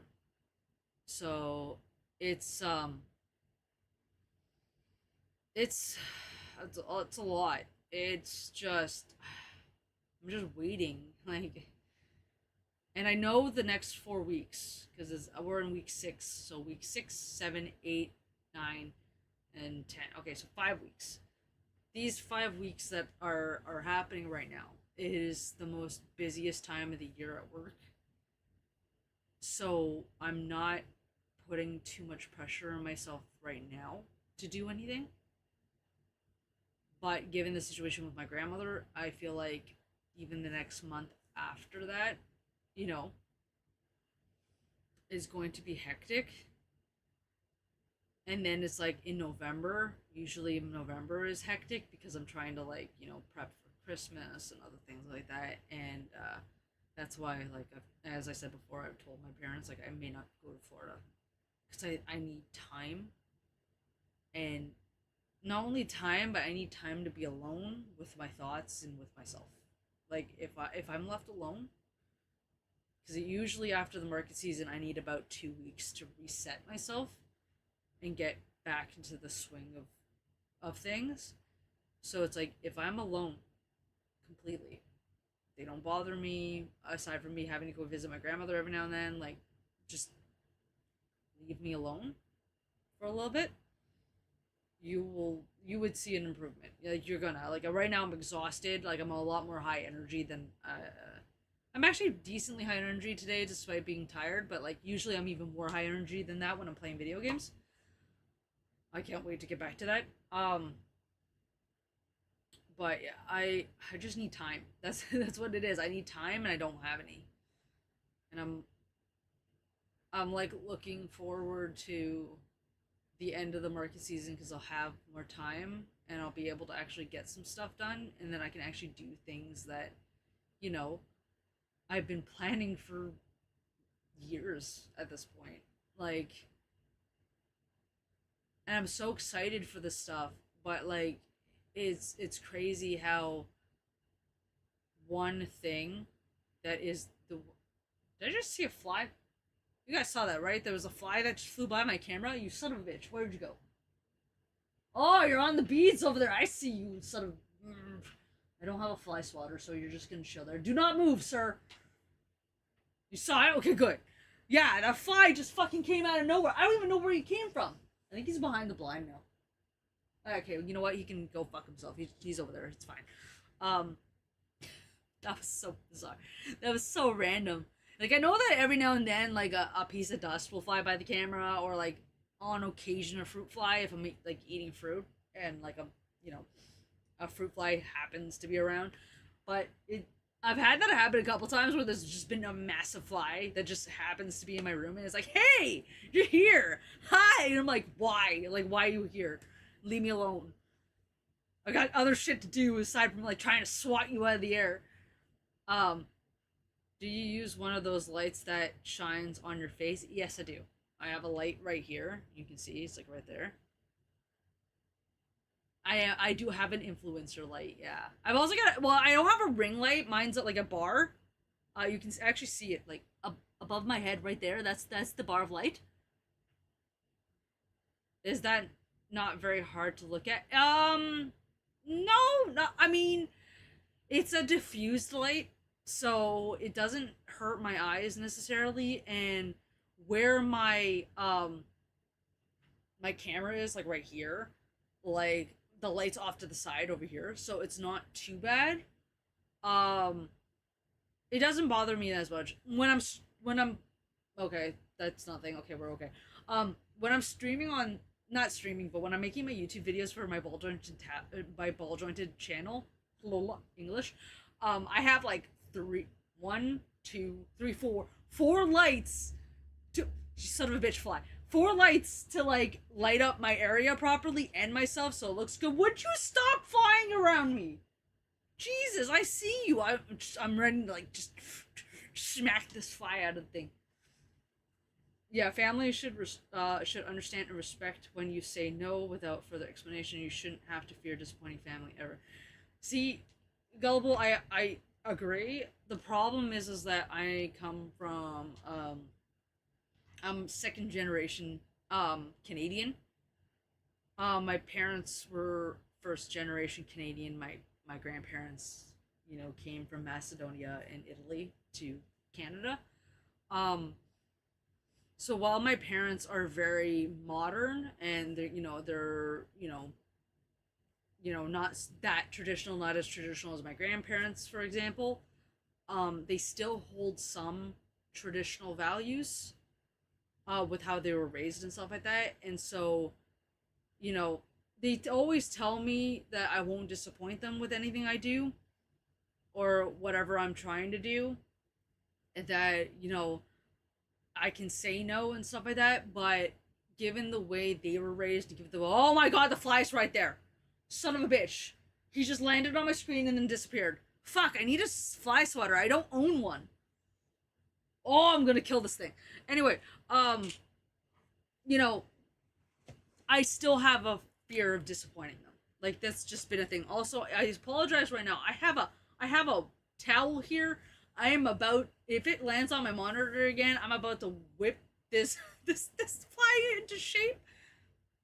Press Alt to kill the fly. I know, right? It's like misfortune Alt. Just like, but no, I need to. I'm gonna try to like smack it. If it lands on my monitor again, you may see my entire like camera fall and shit. Cause I'm just going, like I'm gonna try to catch it. I don't think I will, but it's definitely. I saw you, son of a bitch. It's definitely trying. I'm like, I hope it lands on my keyboard or something again, cause I will. I saw it again. Where the fuck did you go? I had a pentakill. Oh yes, actually had my best moment. Misfortune in ARAM is broken. Okay, Misfortune in ARAM is so busted because you had like your ult is pretty much the entire area, and they're fucked. Like you catch them on a good ult, deleted. I'm a Misfortune main, so I have like, what was it, 1.7 mil Misfortune or something like that. So yeah, I have a lot of fun with Misfortune. Hey, Big. It's not going great. I've just spent the past hour and 30 minutes or so talking about how my grandmother's in the hospital, but she's okay, she's alive, but she broke her leg, and some other things are happening, and I've been really stressed, and yeah, it's been a thing. And she's 89 years old and a stubborn Italian woman, so it's fun. And she's a narcissist, so that's also fun. I had no idea what I was doing, but I pretended I was good, and I got a pentakill. Well, you know what? As long as you had fun, that's all that matters. Honestly, it's always fun getting a pentakill, and you're like, yes, I did some shit. It's like it's great. I remember one time we did MF versus MF on AMRAM. Yeah, we did. Did you win or did I win that one? I've gotten better. I've gotten better over time. Okay, I can kick your ass now, but I don't remember if I won that one. You won, god damn it! Rematch at some point. Yeah, her leg isn't, her knee broke, so her kneecap split in half. So I know that's graphic. I'm sorry if anyone is disturbed by that. I apologize. But essentially, like here, I'll show you guys in a second. The muscles that make you do this. There's a muscle here and a muscle here that makes you do this. because of the kneecap being broken, she can't do that right now. So she can't walk and she can't move her legs. So she had surgery to fix it. And it went well, but then she tried to remove the brace that was on there, and then they put her in a full, like, she can't kick anybody either. Exactly. So they put her in a cast that went from the hip to like this part of your foot. So it's like the cartoon, like Looney Tunes cast. The nurses and the therapy people at the hospital were like, I've never seen a cast that large before. And guaranteed, like, we don't know 100%, but guaranteed, like, they did that to prevent her from doing shit. Like, she pushed too many buttons, and they're like, yeah, no, we're not taking that shit. We're gonna treat you like a child where you're being put in the corner. You have a cast on, you can't do shit. So that's what we believe is what happened. Prime candidate for the Mechanicas. Oh my god. Oh, she's something else, my grandmother. I swear, she is something else. I love her to death, but she's an extremely difficult woman, and you know, she, like, okay, graphic, may want to mute me for a couple seconds if you don't like hospital medical shit. I'm gonna give you a countdown, and then, okay, here's what I'm gonna do. I'm gonna count down with my fingers as to when I'm gonna start talking about it, and then when I do this, it means everything's cool, okay? So if anybody doesn't like what I'm about to say and talk about medical shit, just tune out, like, mute me for, like, however long it takes. I'll go through it really quickly, and then we'll go back to, like, normal conversation. So, okay, we're gonna do this in 5, 4, 3, 2, 1. Mute me. Essentially, she pulled out her IV, and she had a catheter, and she pulled that out twice. So the fact that she pulled all that stuff out means that, you know, I am not surprised she tried to pull off the brace, and that's why they put a full-on cast on her. Yep. Okay, we're good again. Huzzah! Welcome back to any of those who did mute me. I apologize. Just, I know some people get queasy over medical shit. I 100% understand, so I didn't... Forgot to mute it. No! Online world, don't faint! I'm sorry. I'm sorry. But yeah, she, that's how stubborn she is, though. Like, she doesn't like something, she will do anything to get rid of it, and it's not good. And so that's why I think they put her in a Looney Tunes cast, because she probably tried to fuck around and find out, and the doctor's like, you're not fucking around and finding out on my watch. We're gonna, like insta ban you from doing that. No, denied. So they put the cast on her. It is quite funny. I mean, as funny as it can be, you know, seeing my grandmother in a cast isn't exactly something I want to, you know, it's not great, and I found her, so. Exactly, too big to pull the cast off, it's too tight, you know, should have put a cast on both her hands. Okay, kid you not, guys, they didn't put a cast on her hands, but I told them, I said, hey, heads up, she doesn't like things, okay, on her person. She's very particular. I'm the same way. I don't like certain things on me, like certain fabrics I don't like, and my skin's sensitive, so my grandmother kind of has the same type of thing, and I'm like, she will pull things. It will happen. I'm warning you, again, as the granddaughter, that they didn't take me seriously, right? It happened, and then they're like, you're right, this is happening. I said, okay, you know what she's doing now? She was, like, touching the, like, you know, IV and stuff, and I won't get into details beyond that. I said, she's touching her IV. Can we wrap up her arms? They put gauze on her arm. She looked like a fucking mummy all across her arm to prevent her from touching the shit, because she keeps touching it because it bothers her. So, I'm kid you not, they pretty much, not fully cast her arm, but they wrapped her arm to make sure that didn't touch. They've done things to prevent her from doing shit, and she still finds a way to do shit. Grandma's a rebel for sure. Oh my god, she's a narcissistic, stubborn 89-year-old Italian woman who will not listen to the doctors and will not take no for an answer. Okay? If she doesn't get her way, she gets pissed. So, Yeah, she's rebelling, cuff her fingers to the bed. I honestly, I kid you not, I am surprised they have not put the safety cuffs and cuffed her to the bed yet. Like, I am surprised they have not done that. With how rebellious she's being, that's a good word to use, so I'm gonna use that. What did she do to break that? You talking about her leg? Okay, so I mentioned it before, but I'll mention it again. Essentially, she had a rug on her bedroom floor. Her bedroom has old wood, okay, so it's very slippery. And she had a carpet, a stupid fucking carpet that my cousins and I and my mom have been trying to remove, but she's such a bitchy old woman that she was like, "No, it's mine. I like it. Don't touch it. I'm going to like pretty much. I'm gonna fucking disown you if you take this rug." And I'm like, Nina, you have to let me fucking take the rug. Like, Jesus Christ, like, let me take the rug. She would not let us take the rug, and she had these like what's supposed to be anti-slip pads at the bottom of the rug, but we're talking anti-slip pads from like 20 years ago. Okay, these anti-slip pads don't do fucking shit. She was way better off using fucking double-sided tape than these anti-fucking slip pads that don't do shit. We've told her many times, remove the fucking rug. Let us take the fucking rug because she slipped on it a couple times before already, and we have tried, okay? But again, 89-year-old narcissistic Italian woman knows better than everybody else. Absolutely won't listen to us.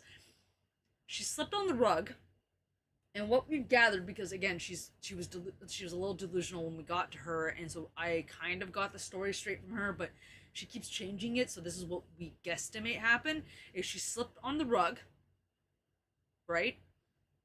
Slipped on it, kind of pushed it backwards ish, but not really, right? Then she got up again because she was like, okay, I slept on the rug, ow. And she said she went to bed again, but I'm not entirely sure. But then when she got out of bed again, she slept on the rug a second time. And that is something that we can confirm because that's one piece of evidence that she's mentioned multiple times. So she slept on the rug twice. And again, for anyone who doesn't want to hear details, mute me for 2 seconds in 5, 4, 3, 2, 1. She slipped on the rug and broke her kneecap in half. So she can't move her leg like this anymore, and so they had to do surgery. Okay, we're good. We're back. Sorry for anyone who heard that. Maybe okay. Man, carpets. My grandma also slept on one of those, and I still don't want to remove it, and still didn't want to remove it. Right? Just let him mute. Refaint. No, on my world. Come back. Don't faint. But yeah, maybe the rug tackled her. Exactly. Yeah, the rug tackled her for sure. She had a fight with the rug. She actually kicked those like slip things underneath her bed with her good leg afterwards because she's like, "Fuck this shit." And I'm like, "I've been telling you for years to fuck that shit and let me take it away from you." And she, nope. At her age, it is probably time for assisted living. Yeah, that is the plan. However, because she's been so stubborn and old, and again, 89-year-old Italian woman that doesn't take shit from anybody and doesn't listen to anybody, we never got a chance to have that conversation with her at all. Like, at all. And it's been a problem. And we've been trying to talk to her. It's like, hey, we don't have to move right now. We can go at your pace, but we may want to look into it. And she's like, absolutely not. I'm living in this house till the day I die, kind of thing. And at this point, she has no option anymore. And the reason why I say that is because, as I mentioned before earlier in the stream, like an hour and a half ago, is that she has what I believe, and not undiagnosed, but what I believe is onset dementia, because she is forgetting things and gets really confused at times. And it's like, you can tell. The problem with a narcissist is you can't tell whether they're lying or telling the truth half the time. I've gotten so used to her lying and her narcissistic behavior that I can pinpoint it. But what I started noticing was differentials in her narcissistic tendencies, where I was starting to get confused. I was like, I noticed there's a shift, but I can't quite tell if it's narcissism or not. And over the past 5 years, I've been noticing a slow mental decline, where I've been like, that's a coincidence. Okay, it's happened a couple times. Now it's not a coincidence. Okay, that's happening a lot now. The fly is on my light. I swear to God. Hold on. Fuck, it moved. God damn it. That's why I was holding this. There's a fly flying around my room. I'm trying to kill it. As you can see, it's flying around my fucking room. You know. Anyway, so she's, you know, at the point now. Fuck! Didn't get it! I fucked my light up. Okay, hold on. Let's put it back. Okay. My light's fine. My light's fine. Everything's fine, guys.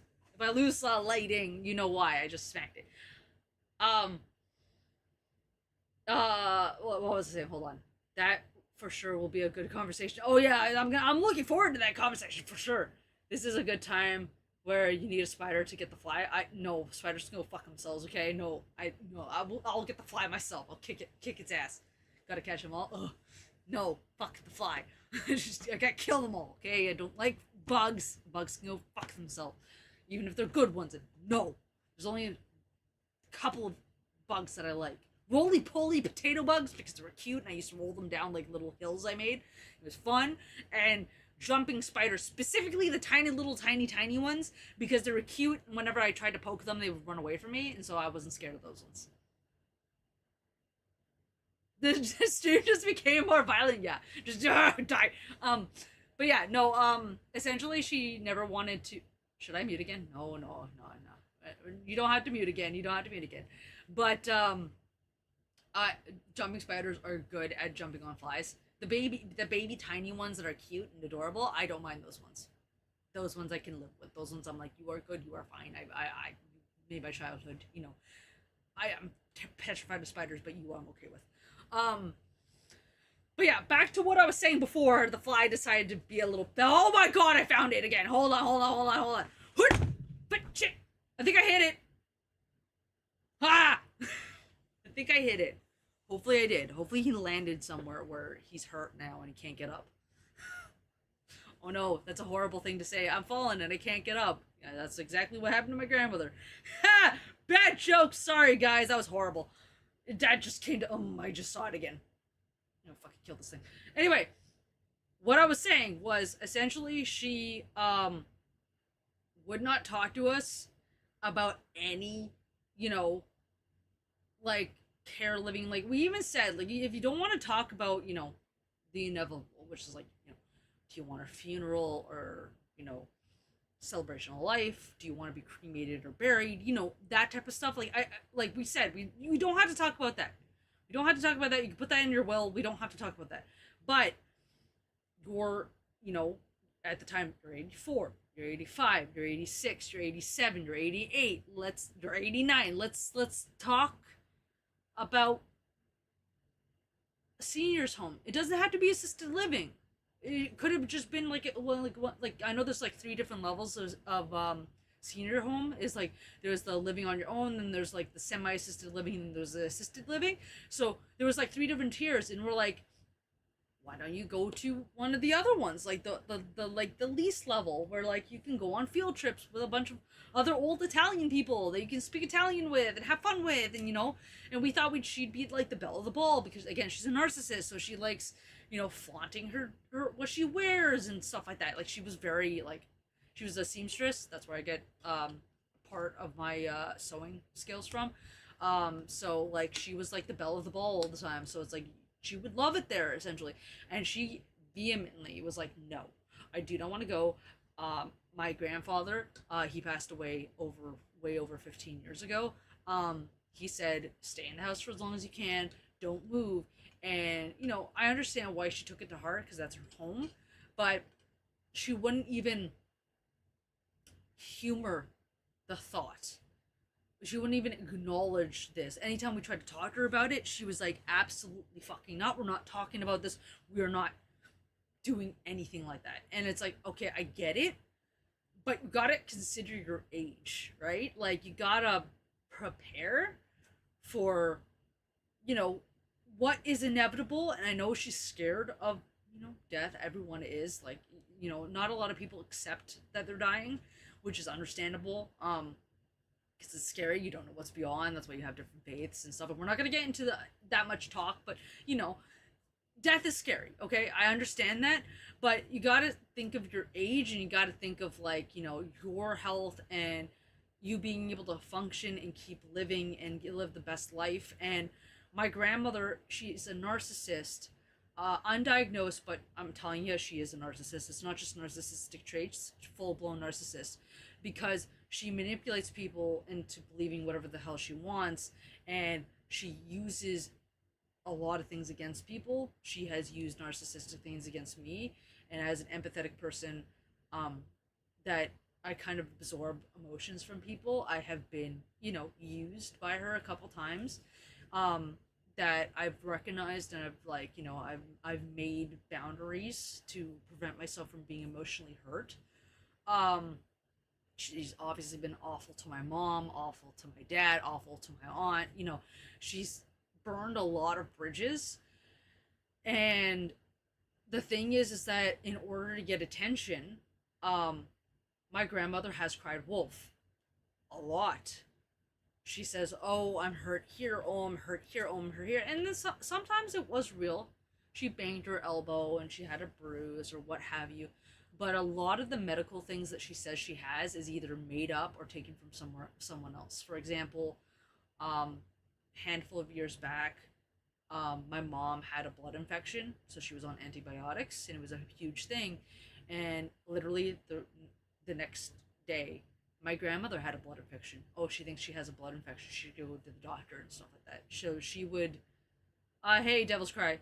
So she would take medical unfortunes from someone else and say, "Oh, I had that. Oh, I had that." To the point where what I noticed, and this is where I started noticing the what we believe is onset dementia, is that she'd start confusing her lies for truths.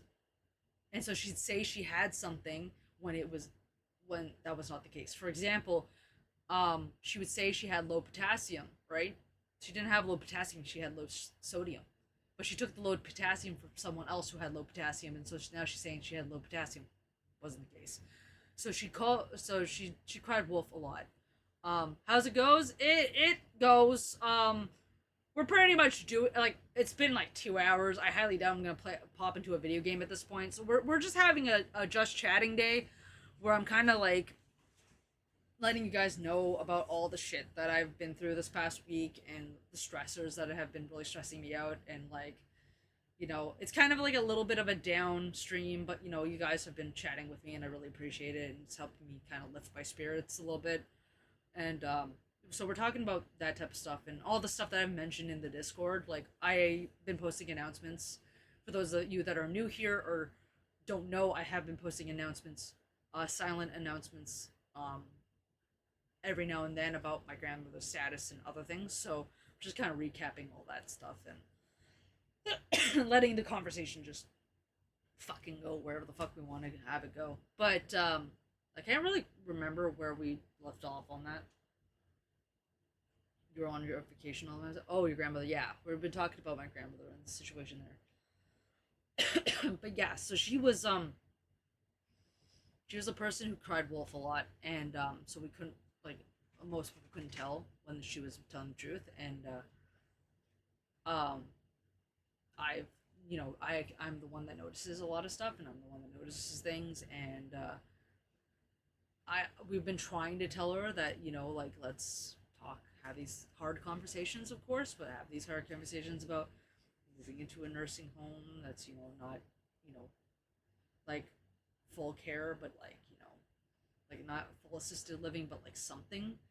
And she's like, fuck that, no, live here until I die. And because of her stubbornness, not wanting to talk about it, my parents and I and my aunt are kind of having to, like, suddenly, like, start making these decisions, which, she's gonna be miserable and she's not gonna like them, but we can't not do that at this point. Like, it's kind of impossible to not address the massive elephant in the room, which was that she fell, and there's a high chance she wasn't taking her medication properly, and there's a high chance of a lot of other things, and that she can't live in her house anymore, and unless she has assisted living at home. And even then, we've already kind of decided that if she does go home and it lives at home, because, like, she has a dining room that when my when my grandfather was sick, we moved her bed to the living room, and so she could live on the main, like, he could live on the main floor, with her.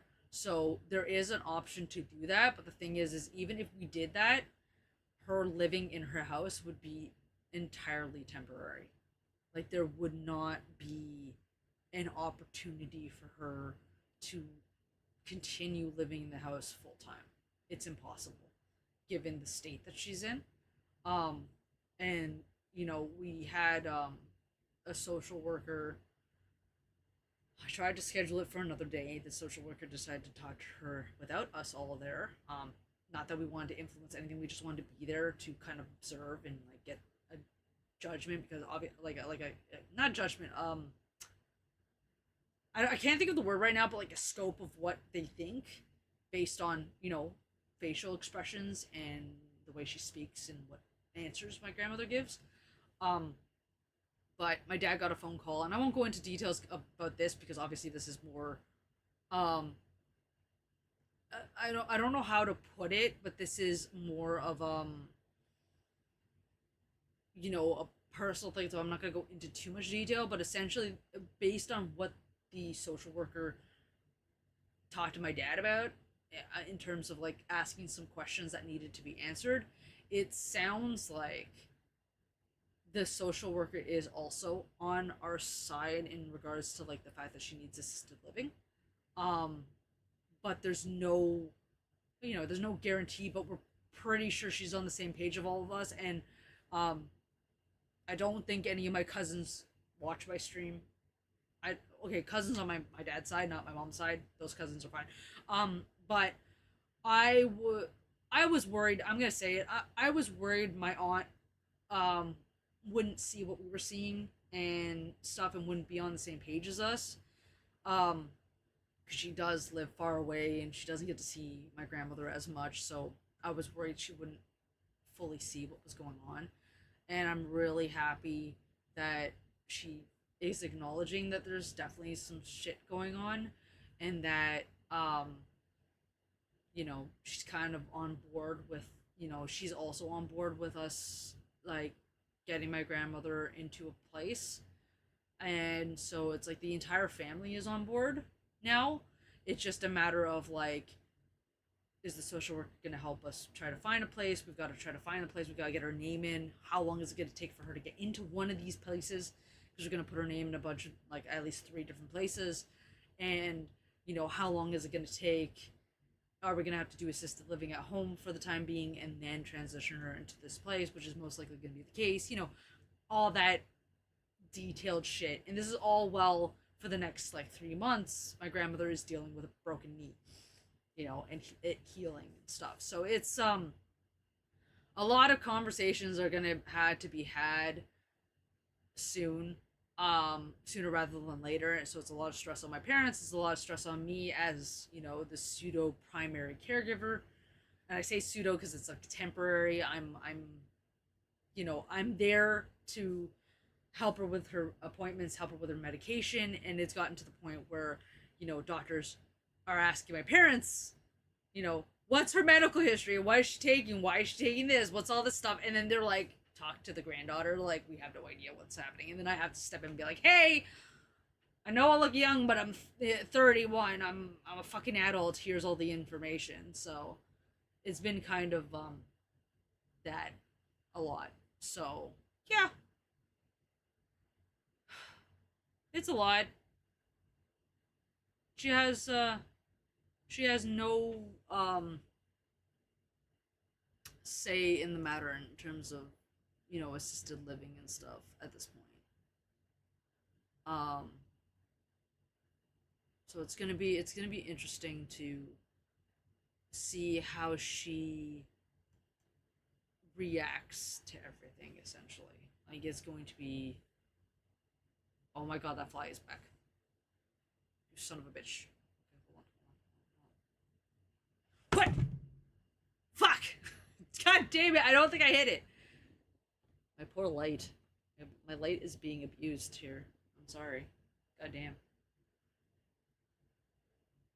Everybody wants kung fu fighting. Yeah, exactly. Nunchucks, but with a towel. But yeah, that's kind of the thing. So we're working on it. It's a lot. There's a lot that we're dealing with.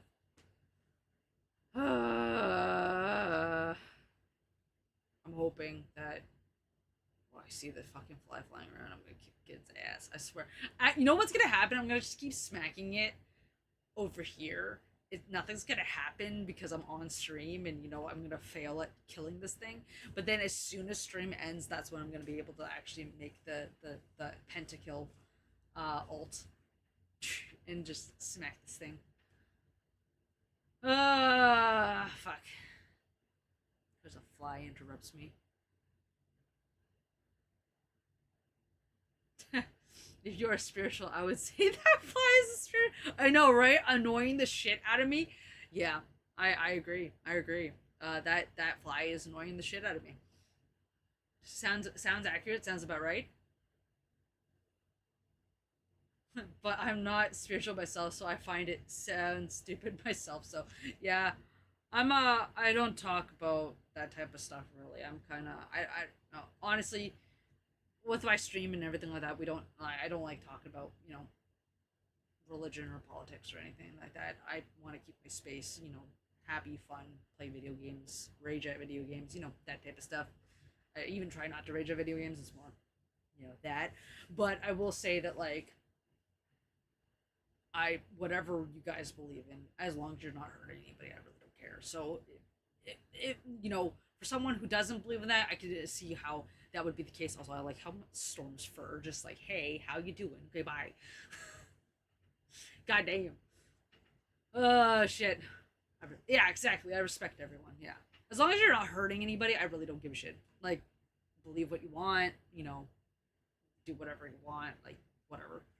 I just I've had the best way I could put it, and I'll keep this short, is I've had issues with some people shoving politics and religion in my face. And I don't like it. I just don't, I don't think that type of stuff should define a person. And it's not like you can't be friends with people who have different opinions than you. And I just don't.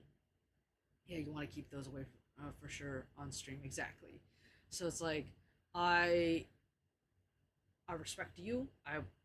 Same thing. I want respect in return.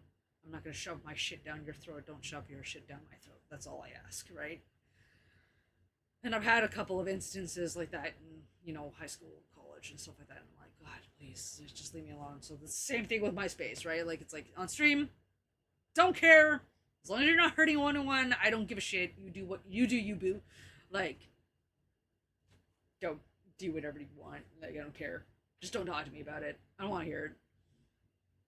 I just want to play video games and have fun and get frustrated sometimes and jump scared and whatever else.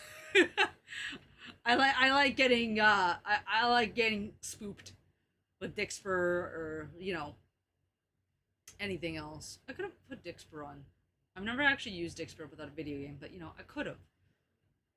I used to stream when I was younger and had a big following and kept things clean from the start. Is point exactly. Also, used to stream. That's awesome. My parents were very protective over me, so when like YouTube became a thing and like streaming first became a thing, I wasn't allowed to, and it took me a while to kind of get my stream legs.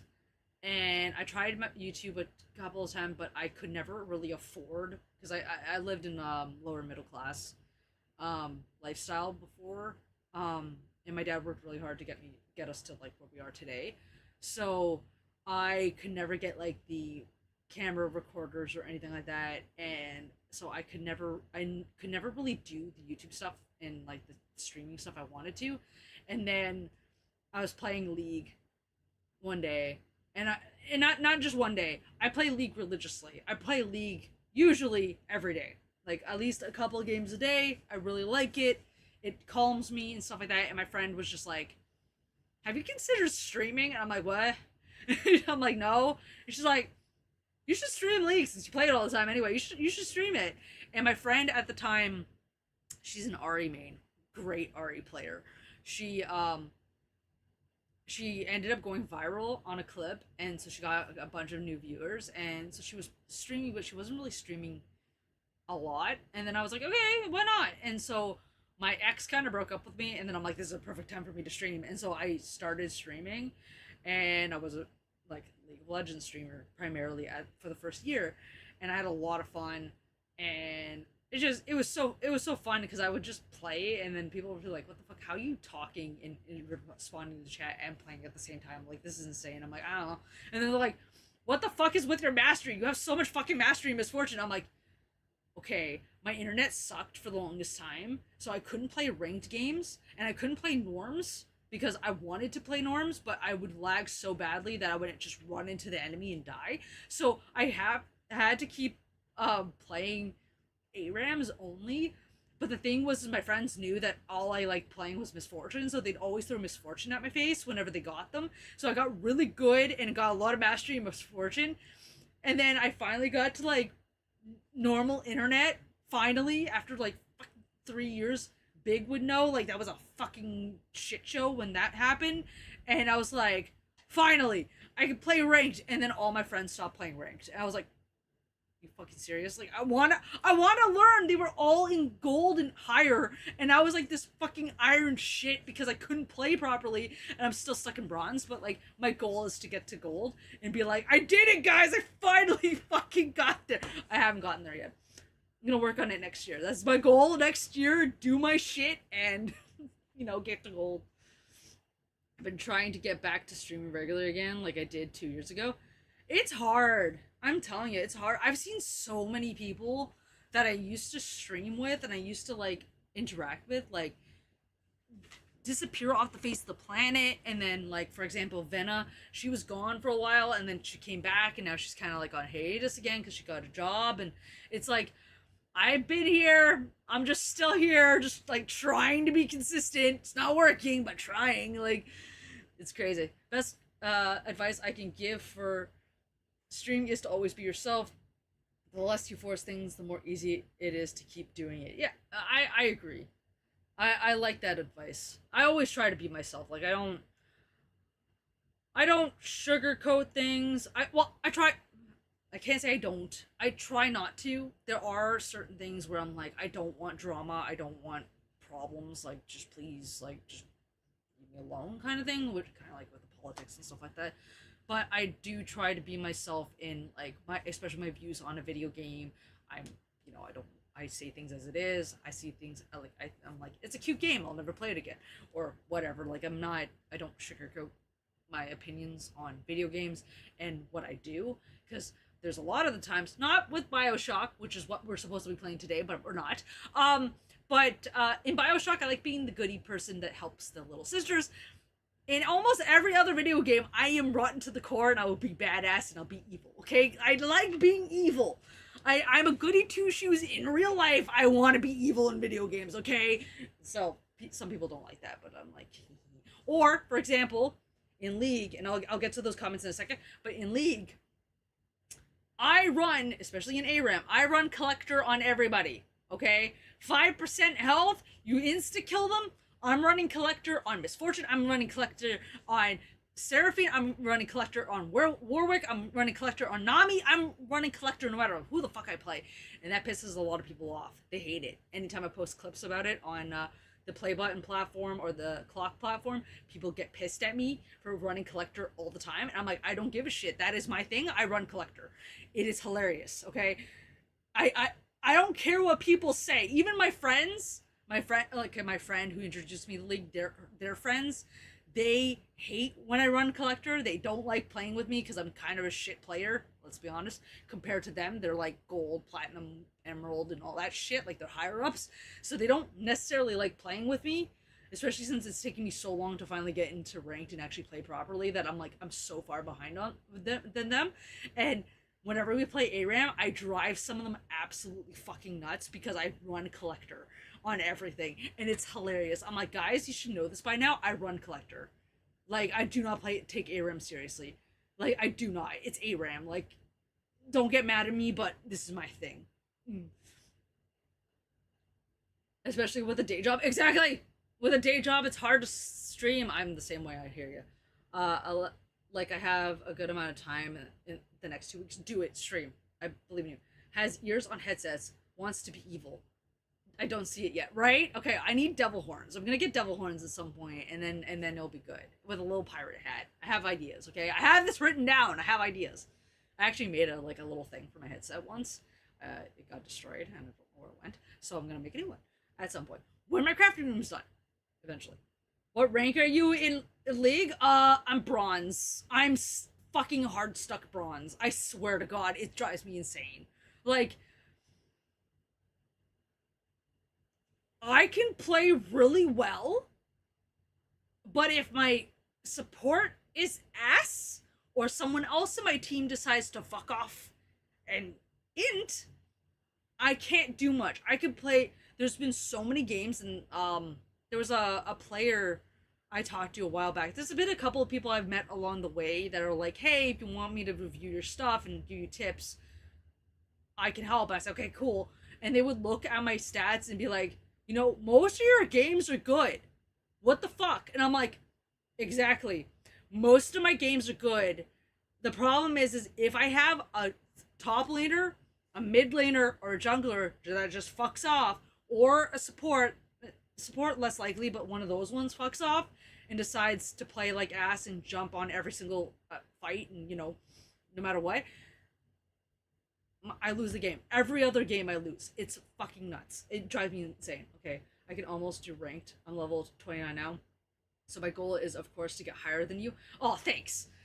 Let me know how that goes. I mainly play sport. We should duo, because that would help. Honestly, having a duo. I have too many duos. That's the problem. How many rank does League have? Oh my god. Let me find out. Hold on. We're gonna do research right now. Okay. League of Legends ranks. All right. Okay, click on this image so I can fucking see it. Okay, it's an article. Why is it an article? Okay, there it is. Okay, so iron is absolute dog shit. Glad I'm not there. Bronze is next, so you can tell I suck. Silver, gold, platinum, emerald, diamond. So my friends and my friend was in gold, and her friends were in gold, platinum, emerald, and diamond. Then there's master, grandmaster, and challenger. I just want to get to gold. I swear to God. I just want to get to gold. I just want to say that I got to my friend's rank, okay? That's all I want. And my friend, one of my friends is like, I will get you in touch with my coach. He can help. I'm like, if I had time to dedicate to playing League, I would take you up on that offer. But right now, as it stands, dealing with all the shit that's going on in my life, I don't have the time. And I don't want to waste his time. I don't want to waste anyone's time. I just want to get to gold, and I know I'll get there eventually if I like dedicate some time to actually doing shit. I'm so on and off, and it's not even like my skills go funny. For the most part, I still play the same. It's because something ends up happening. Sometimes it's a bad team comp and we're all like in it to win it and we just don't. That shit happens. But more often than not, I get inters and negative Nancy's. And they just ruin the game because they're like, "Oh, I've died like twice. That's game over, GG's." And I'm like, dude, I've had it where the fucking Nexus is down, the towers are down and Nexus is all that's standing, and we're like, "Oh fuck, the Nexus is all that's standing." And I literally tell the people around me, "Guys, protect my ass.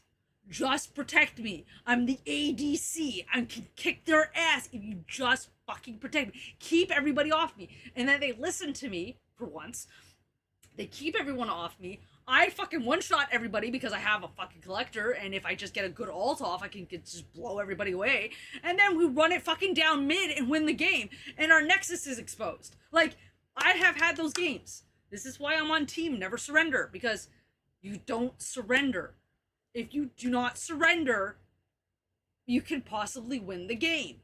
I know a lot of people have bad mental, where they're like, "Oh, we got 2 towers down, it's game over," or whatever. Or, "We got mid tower down, it's game over." It's like, no. You play out the fucking game because you never know. Don't think we could play together as you're Canadian and I'm from the waffle country in Europe. No, you can. They got rid of the NA and stuff like that, so you can play with people around the world now. They've had that gone for ages now. You do play a good ADC for my main main support characters. Which characters do you play in support? I can literally go off of pretty much any support. I've even had like really odd supports because my friends like playing really stupid supports, and I'm like, okay, whatever. I'll play Miss Fortune. I'll run around you like I'm good. Okay, yeah, you're fine. I like my thing with supports is as long as you can either root or stun where the person can't move, I'm good. Because the thing is that if I get a double shot off and then I slow them with my rain bullets and then I ult and they're stuck, whether it's rooted or stunned, guess what? They're dead.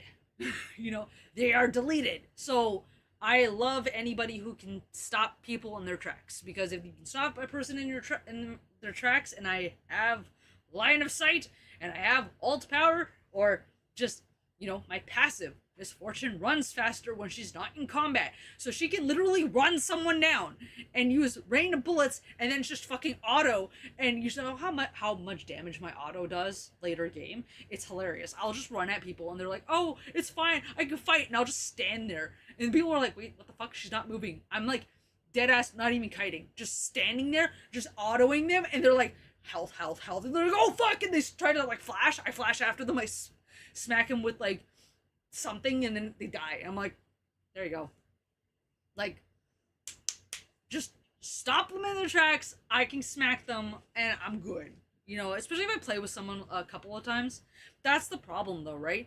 Is that if I'm doing solo, I'll do either bot and support, or I'll do bot and mid, because I run Seraphine mid or Morgana, because I'm very comfortable with Seraphine now. Like, Seraphine is my like go-to support main. Um but like my friends made a point, which is like you should just run whatever like lane you want to run in, you know, ranked, so you can, s like climb in that category, even though all my friends say once you get into silver it's better, and I'm like, I can't even reach silver, and I keep dropping. Like, I always take main role support and off role jungle. I used to jungle too. I've played every role except for like top, and then with top I kind of just do something stupid, like I'll run Miss Fortune top for no fucking reason. Like, top is just such a free for all that I'm like, eh. Like, I'll do top if someone wants me to, but like I'll ADC main, support secondary, and then mid and jungle are kind of like tied, but it's more mid jungle, because jungle's like my fourth at this point, which I run Warwick, and it's so fun. But I'm not comfortable running ranked with Warwick unless it's like a flex where I have an entire team, and so I can communicate with them. But if it's solo duo, it's usually ADC support mid, or ADC mid support, depending on what happens. Because I like because those ones I'm really good at. I just jungle with Amumu, quite easy to play. I love Amumu. Amumu is so sad though. I want to give him a hug. He's adorable. But yeah, it's the pain in the ass. Is like, I've had some like, gamers who were in higher elos, like Emerald and higher, and they're looking at my stats and they're like, "You're, for the most part, you're playing fine. What the fuck?" I'm like, "I'm telling you, I am in elo purgatory. Like, I literally win one, lose one, win one, lose one, win one, lose one, and I keep going back and forth like that, and I'm like, I can't win. Like, I can't win. Like, I can't get on a winning streak. My like life depended on it." And then another big thing, as I was saying before, is I usually run solo, because I have and not to say that I have anything against my support friends, but I don't have a designated support person, because obviously I have a lot of people who want to help me out, but they're different support people, right? So if I ran, for example, one of the things I wanted in my life, which I don't have anybody in my life right now, but with my ex, I wanted him to learn League, because granted at the time all I wanted to do was play ADC and I wanted him to be my support. Now whoever I have new in my life, I would like them to play either or because I can support either. I can be the ADC where they support, or they can ADC and I support because I know what the fuck I'm doing now because I've played for so long. But like, I want, if I had a dedicated support who I played with all the time, and that every day or every other day or every week I ran ranked with them, that would be awesome. I just don't have that, right? And I play so much League that I don't have someone who can be dedicated as me to playing ranked games. If you can play a lot with the same person in bot lane, you automatically learn each other's playstyles. Exactly. And that's what I don't have. Like, I have a lot of really good support players who are friends of mine. The problem is they each have their different styles. And while I do remember what their styles are usually when I play, it's not fully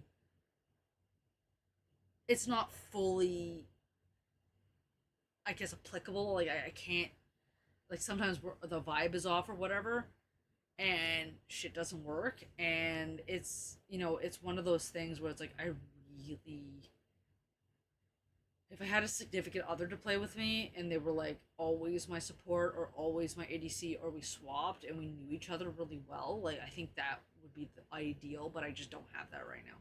So it's like I'm playing solo most of the time, and I'm, praying to the RNG gods I get someone who doesn't want to fucking, who knows what they're doing bot lane or support. And my friends did have a good point, which is, regardless of how shitty your support is, you should be able to, like, take control of the lane and do things right, which I understand. But if your support shit and someone else on your team is shit, I've kind of got no hope in hell. Like, I try really hard. There's been times where I'm like 13-3 or whatever, and we still lose because they don't protect me and someone makes a fucking mistake. I'm like, that was what makes IMO bot lane hard than the other lanes, as you are 2 versus 2. Exactly. And if you always play with a random mate, it's hard. Exactly. So I'm kind of like on a losing thing already, and to try to like get higher, it's difficult. It is fucking difficult. I hope at some point I will be able to, because I got to silver at one point.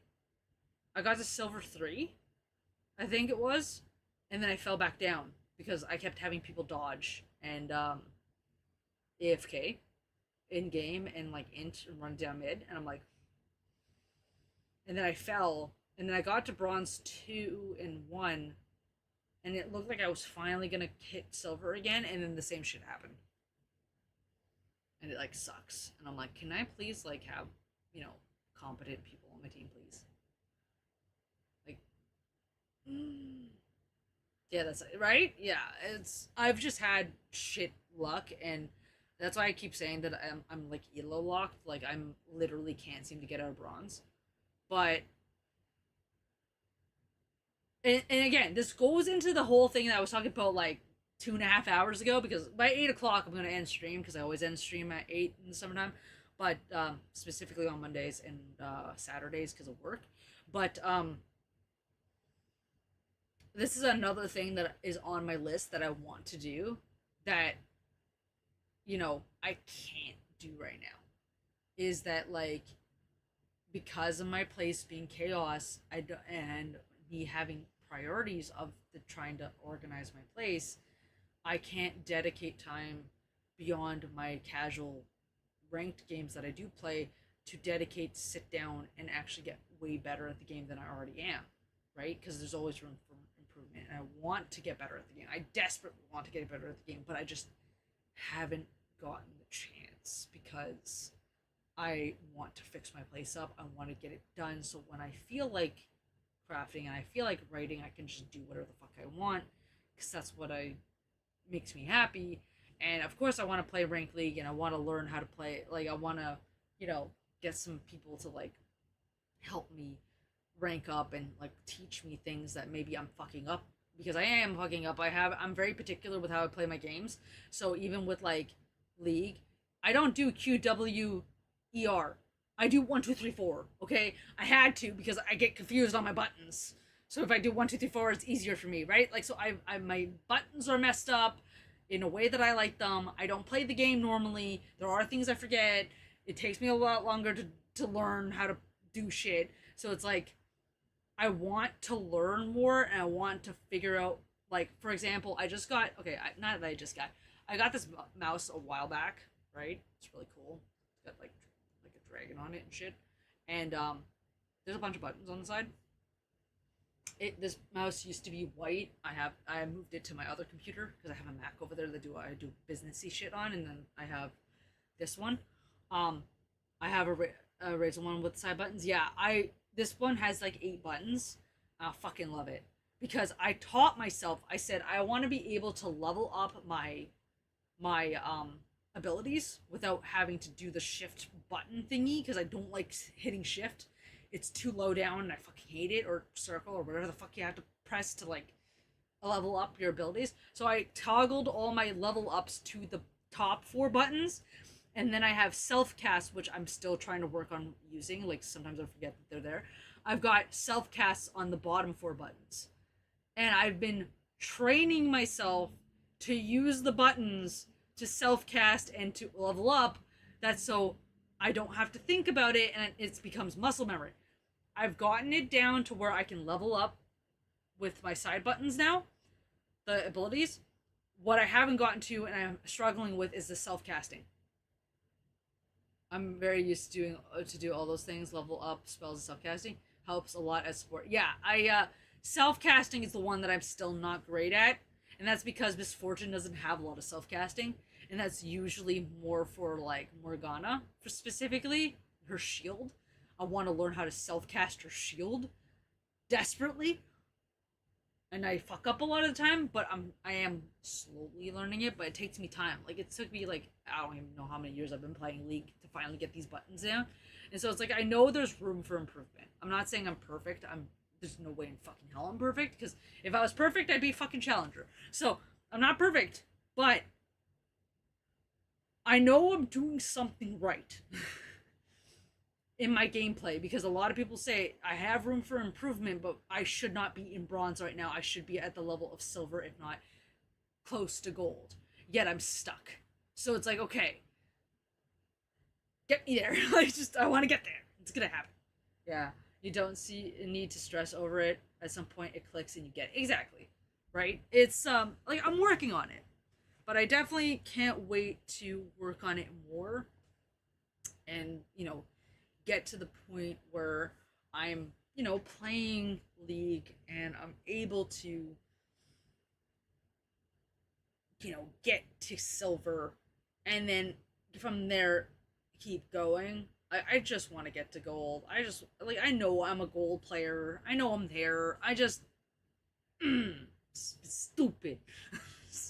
So, but well, as I was saying, that's one of the things I want to work on, but I can't because of the chaos behind me, the organizing. I want to get my place organized before I dedicate time, because the thing is I've got so many goals and side businesses and things I want to do that I have on my like wardrobe here. You guys can't see it, but I have a wardrobe over here.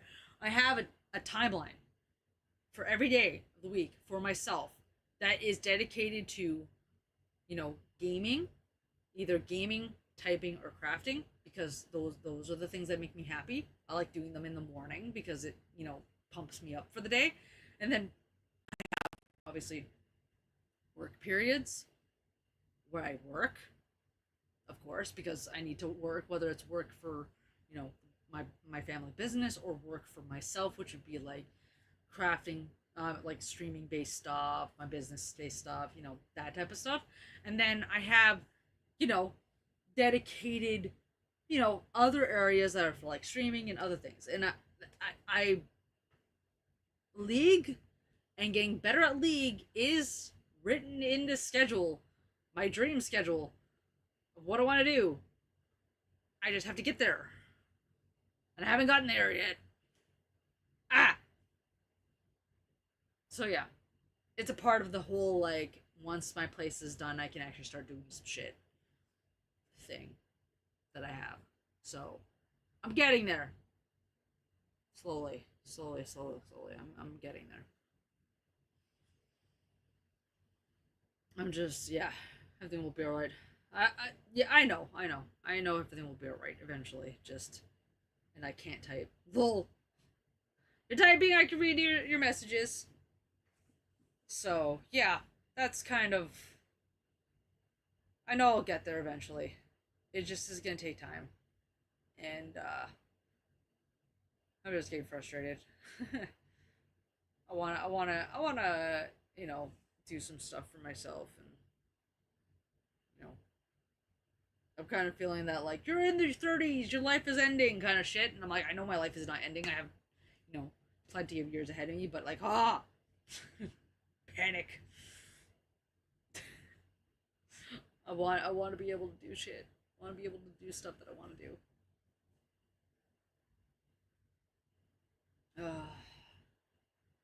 Soon.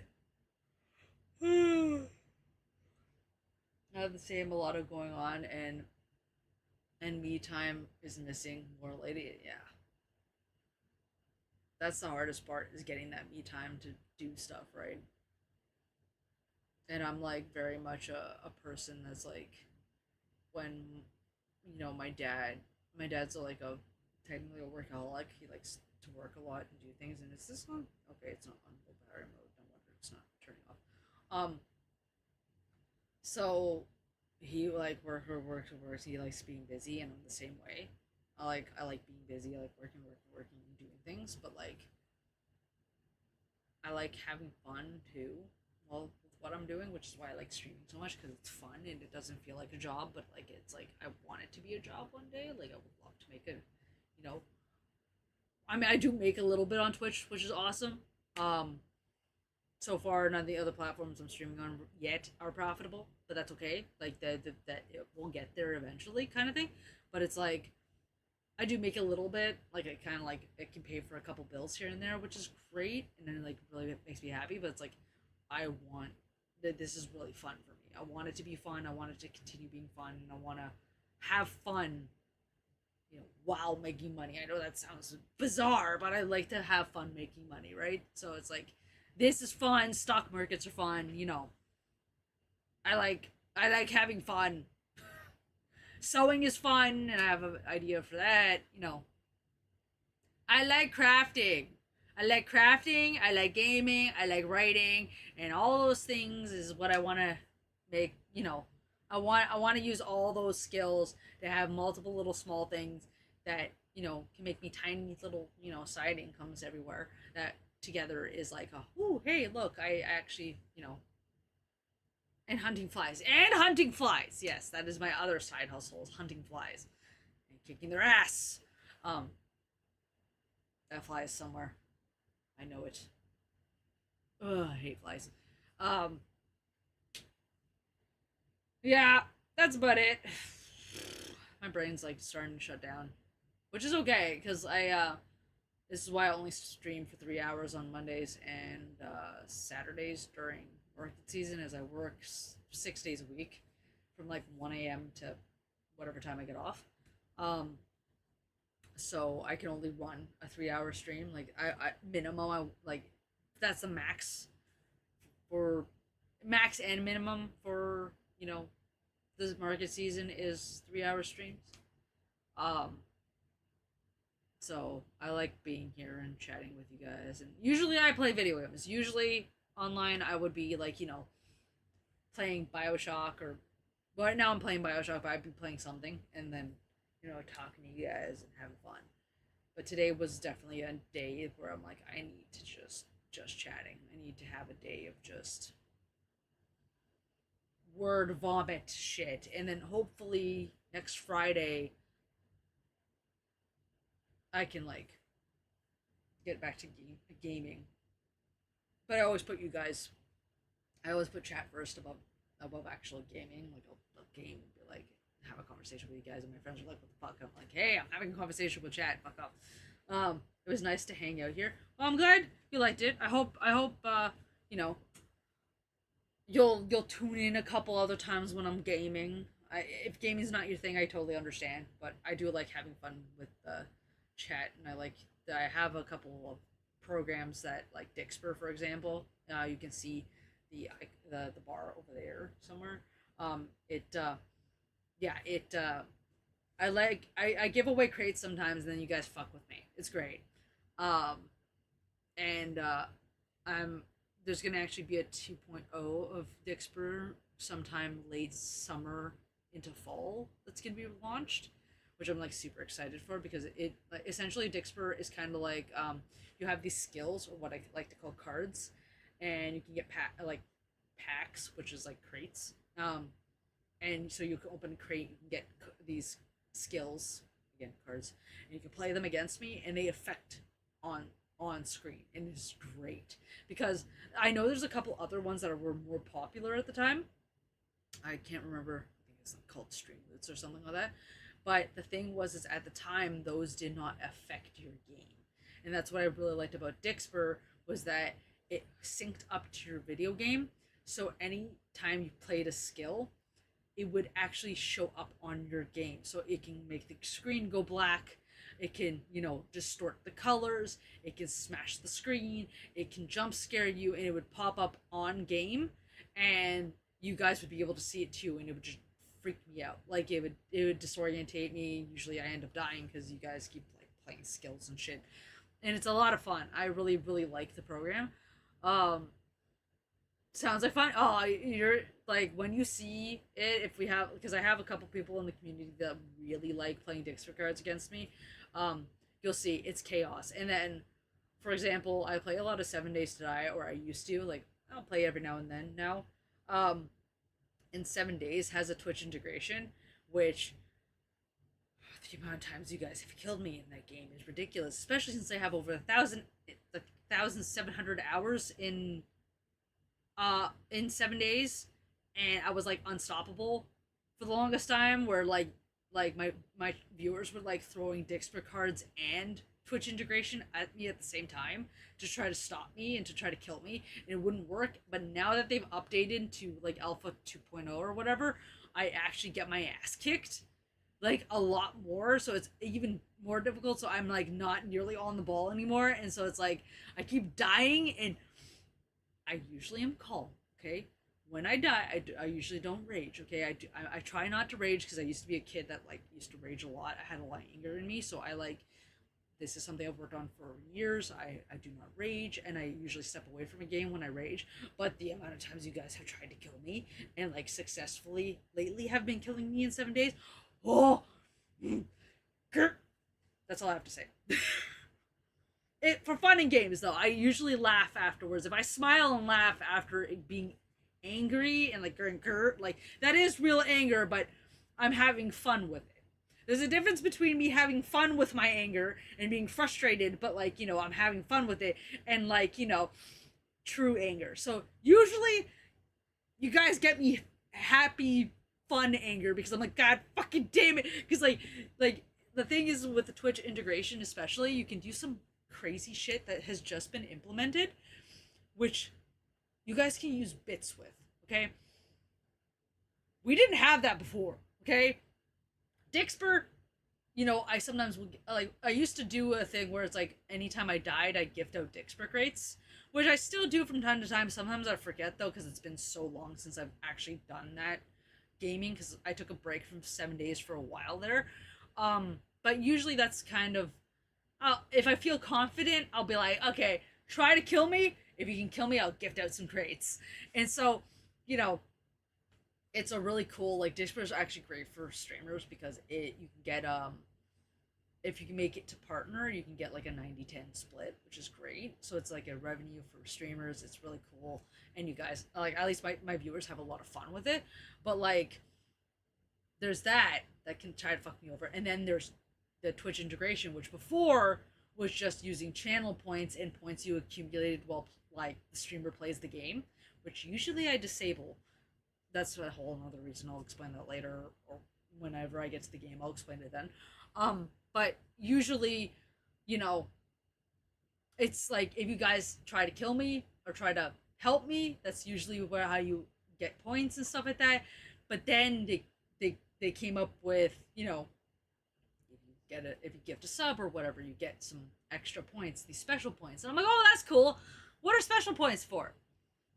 Special points are for extra abilities that are, more intense than the ones that are free, right? So I'm like, oh, fuck me. And then they just implemented, a new one, which is points directly.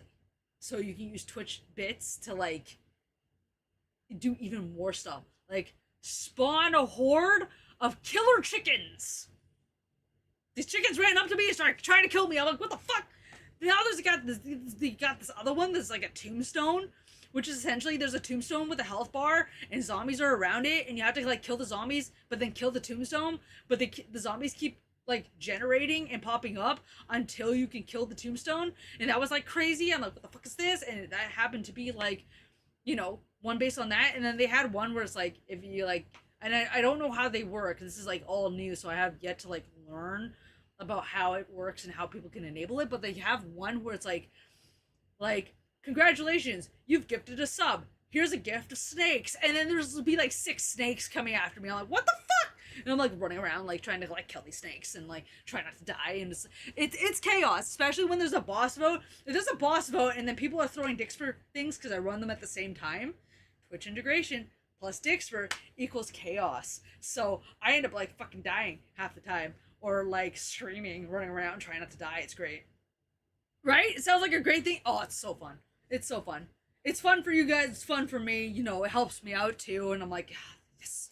So it's chaos, and I love it. I love it. It's I'm really looking forward to Dixper having their update, because I know there's a couple things that are glitchy. For example, one of the things that made me really upset, and I'm talking to like the CEO about it, because it's like he knows about it and he's working on fixing it, which is why 2.0 is going to fix it, is that I used to be able to play Dixper with League, which was awesome because long tangent, we're going on a tangent right now. There's a program called Buff, okay? Not sponsored, okay? None of the shit I'm sponsored for, I'm telling it as it is, okay? There's a program called Buff. I don't know if you've ever used it, but Buff is awesome because essentially you have it running in the background. If you pay for it, you don't have ads. If you don't, then there's some ads every now and then. Whatever, fuck it. And essentially you can get points for playing certain video games. So most modern video games you can get points for. Faz, 7 Days, League of Legends, you can get these points. And if you get a certain amount of points, you can get gift cards. So for example, I think 2,600 points, you can get a $15 Twitch gift card. Really cool. I love it. So I realized that I play so many games that if I bought the premium version of it, which I do subscribe to the premium, I can, which is about $100 Canadian, I can make $100 worth of gift cards and then some. So pretty much the $100 of gift cards is like I've paid $100 and I've gotten $100 back. So I pretty much made my money back in gift cards. But then anything beyond that is free money, right? Really cool.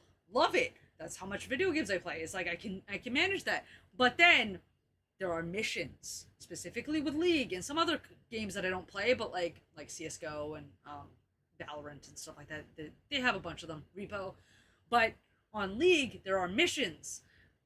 And usually, not this week, probably not next week, but usually I try to get all the buff missions to get extra points, because obviously I want extra points because I want to get gift cards faster.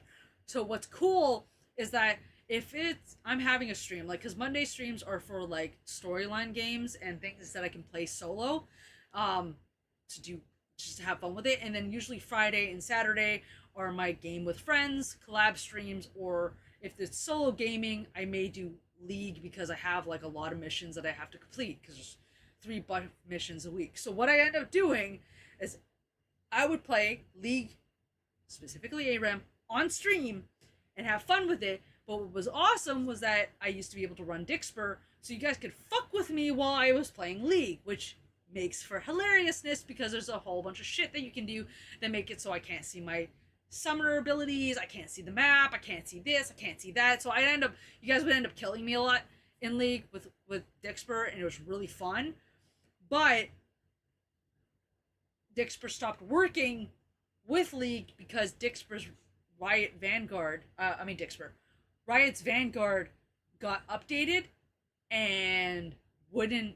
I hope you can grow your stream. You deserve it. Oh, thank you. Thank you. I appreciate that online. You. Spam some hearts, chat. I know there's not too many people here, but I love you. Thank you.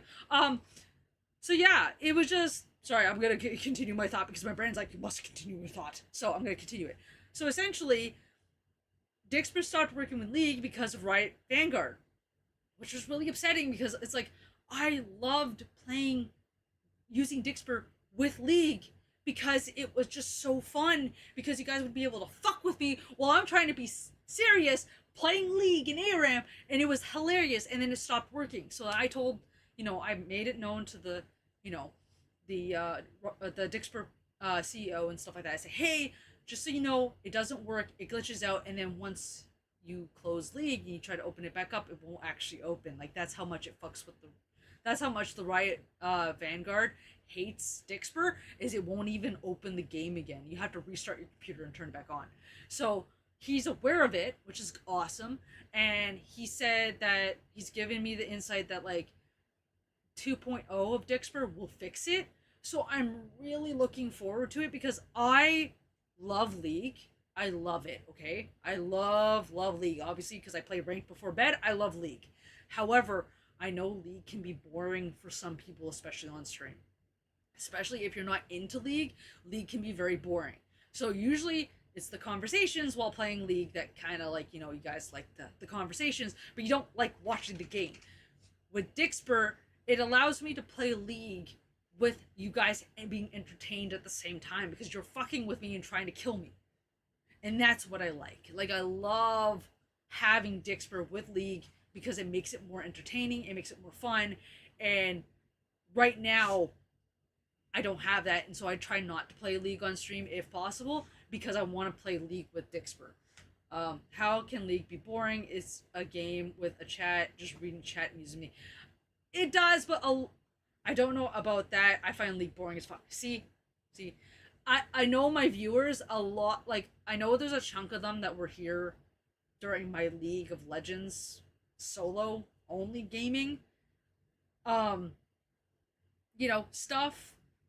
But I know my other side of my audience, which is the non-League players, and like Devil said, like a lot of them find League boring and they don't like League for whatever reason or another, and Dixper makes it fun because it's like, yeah, I may be playing a game that you guys don't like, but you guys like fucking with me, right? So Dixper makes it fun because it's like, I hate this game, let's make her die every 5 seconds, and then you guys can fuck with me, and it's awesome.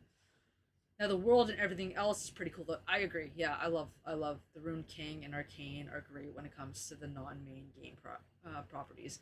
I love the Rune King and Arcane is just amazingly. I fucking love it.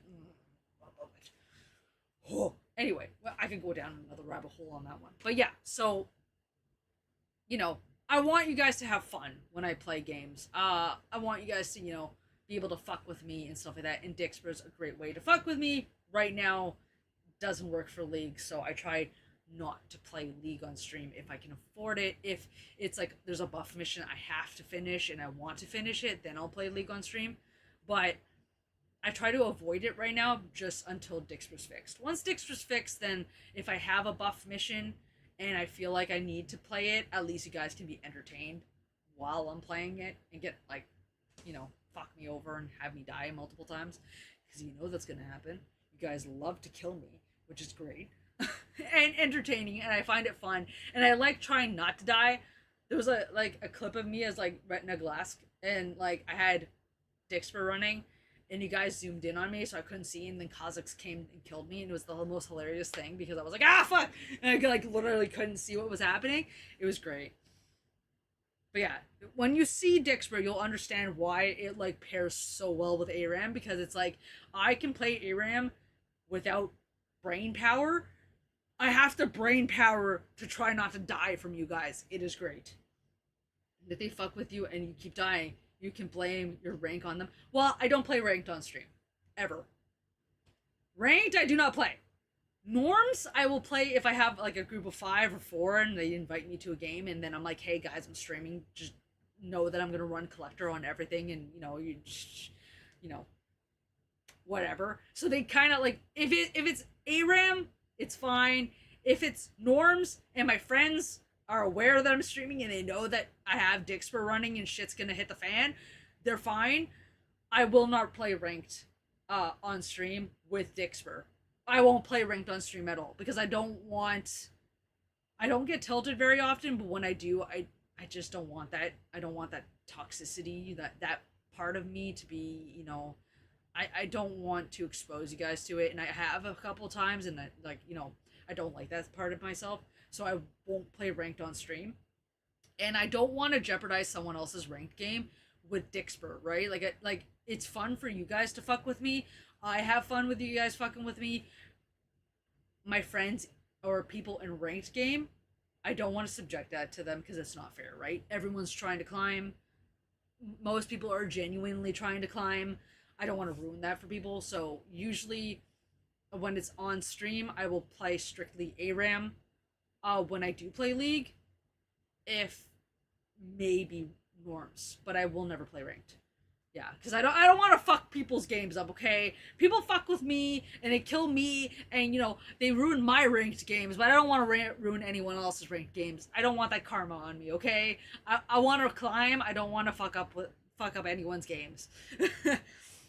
But if it's ARAM, I don't really give a shit because it's ARAM. It's all random, all mid. You don't even get to fucking choose your champs. So like with ARAM, I like fucking with people. Like I like building collector on everybody. I like running Dixper so people kill me.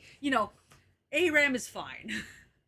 And again, like I'm no longer a League only gamer. I'm a variety streamer.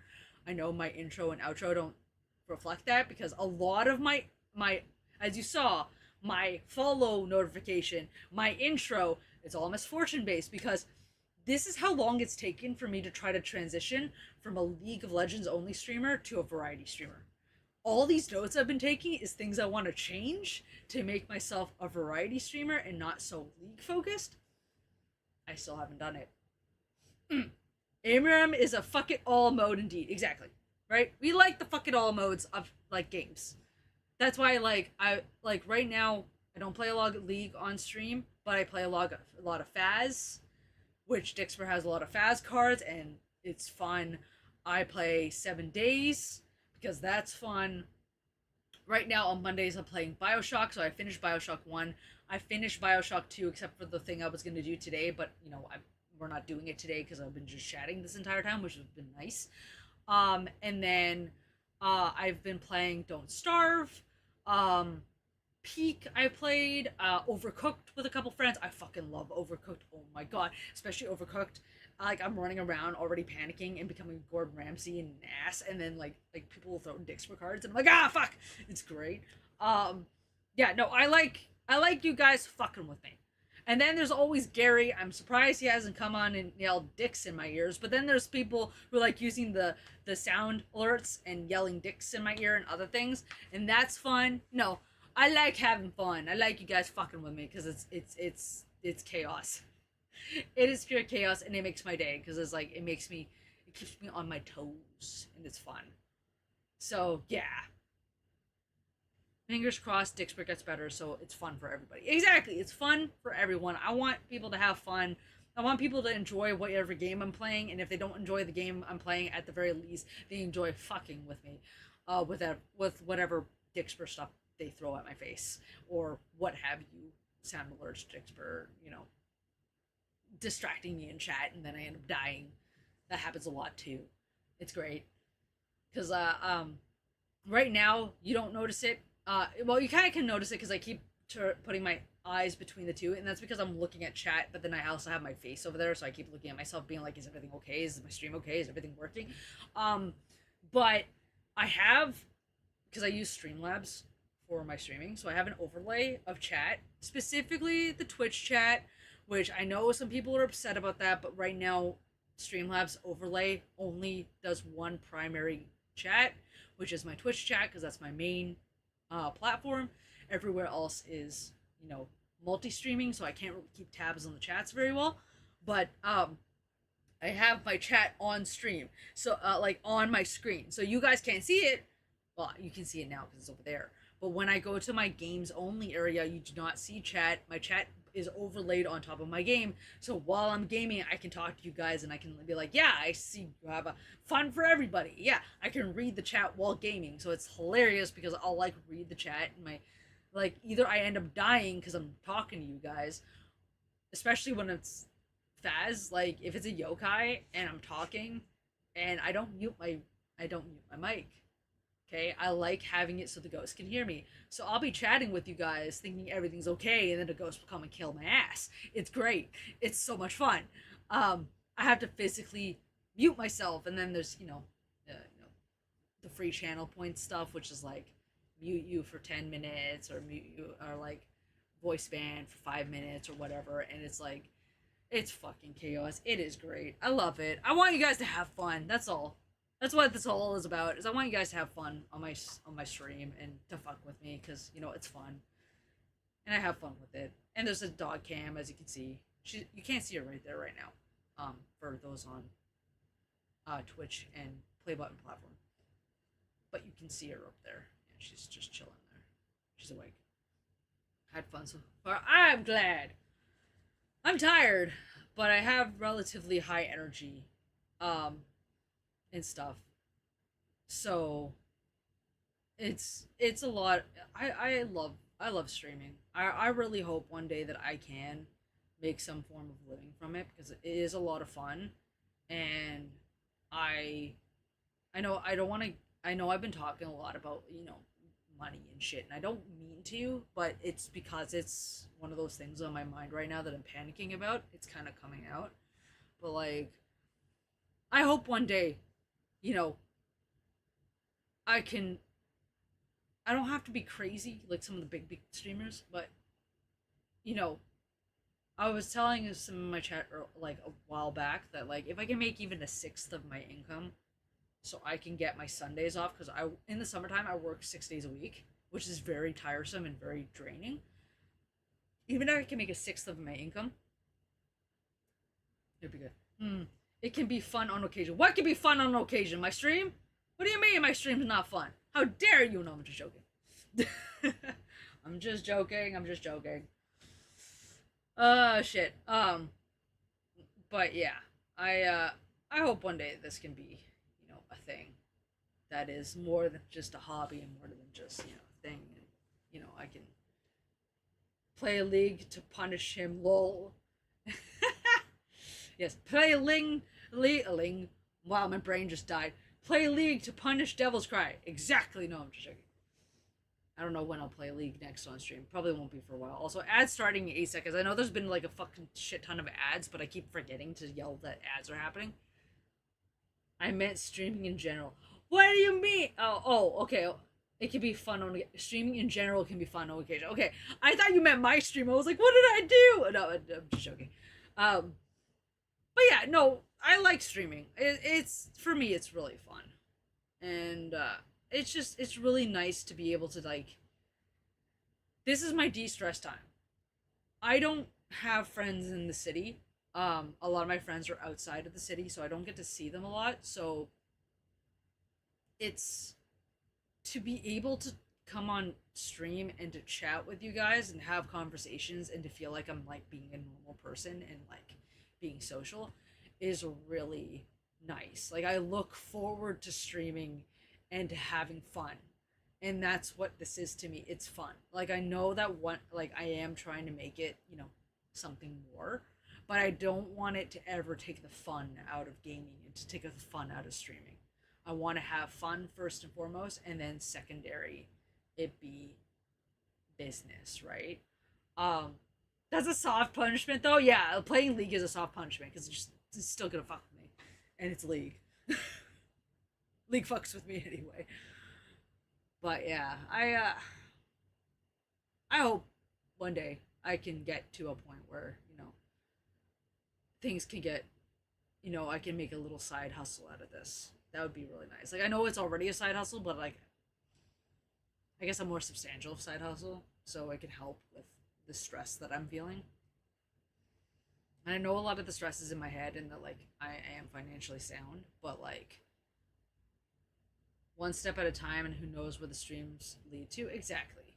One step at a time and who knows where the streams lead to.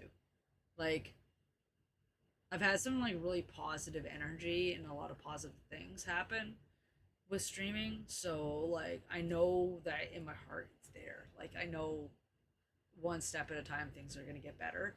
It's just right now it is dark. It is very, you know, I guess claustrophobic and dark in my head and I'm like, "Oh god, like nothing's going to ever work. I'm going to be stuck, you know, doing shit all the time and stuff." And it, you know, on a positive note, I know.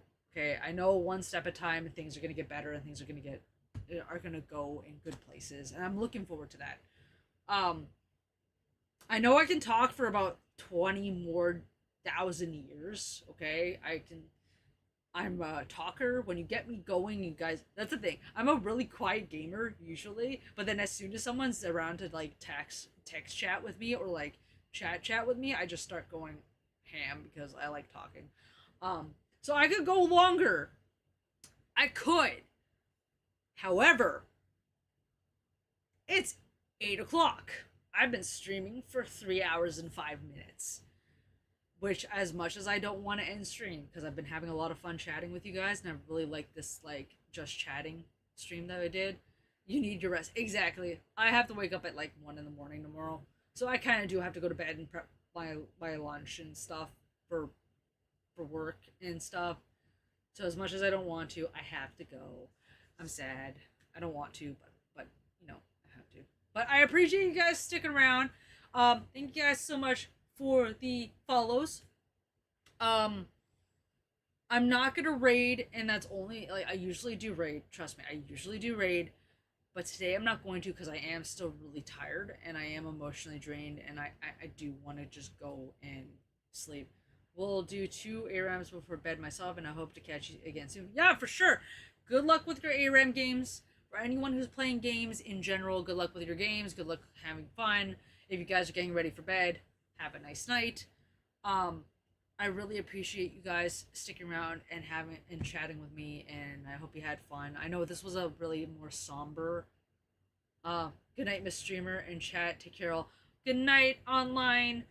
I hope you have a wonderful rest of your night. And I know that for everybody, I know this was a more somber, um, you know, stream. We didn't game. It was a good chunk of it was talking about my grandmother and the shit that's happening that I've been, um, you know, updating on Discord. But I really appreciate you guys sticking around for it and letting me kind of vent and chat. Later, Devil's Cry. I really do appreciate you guys sticking around and letting me talk and get this kind of off my chest. I feel a lot better. And if all things go well, I'll still be good to stream on Friday and Saturday. It should be like that, so hopefully that's the case. But yeah, no rating tonight. I'm just gonna go straight to bed.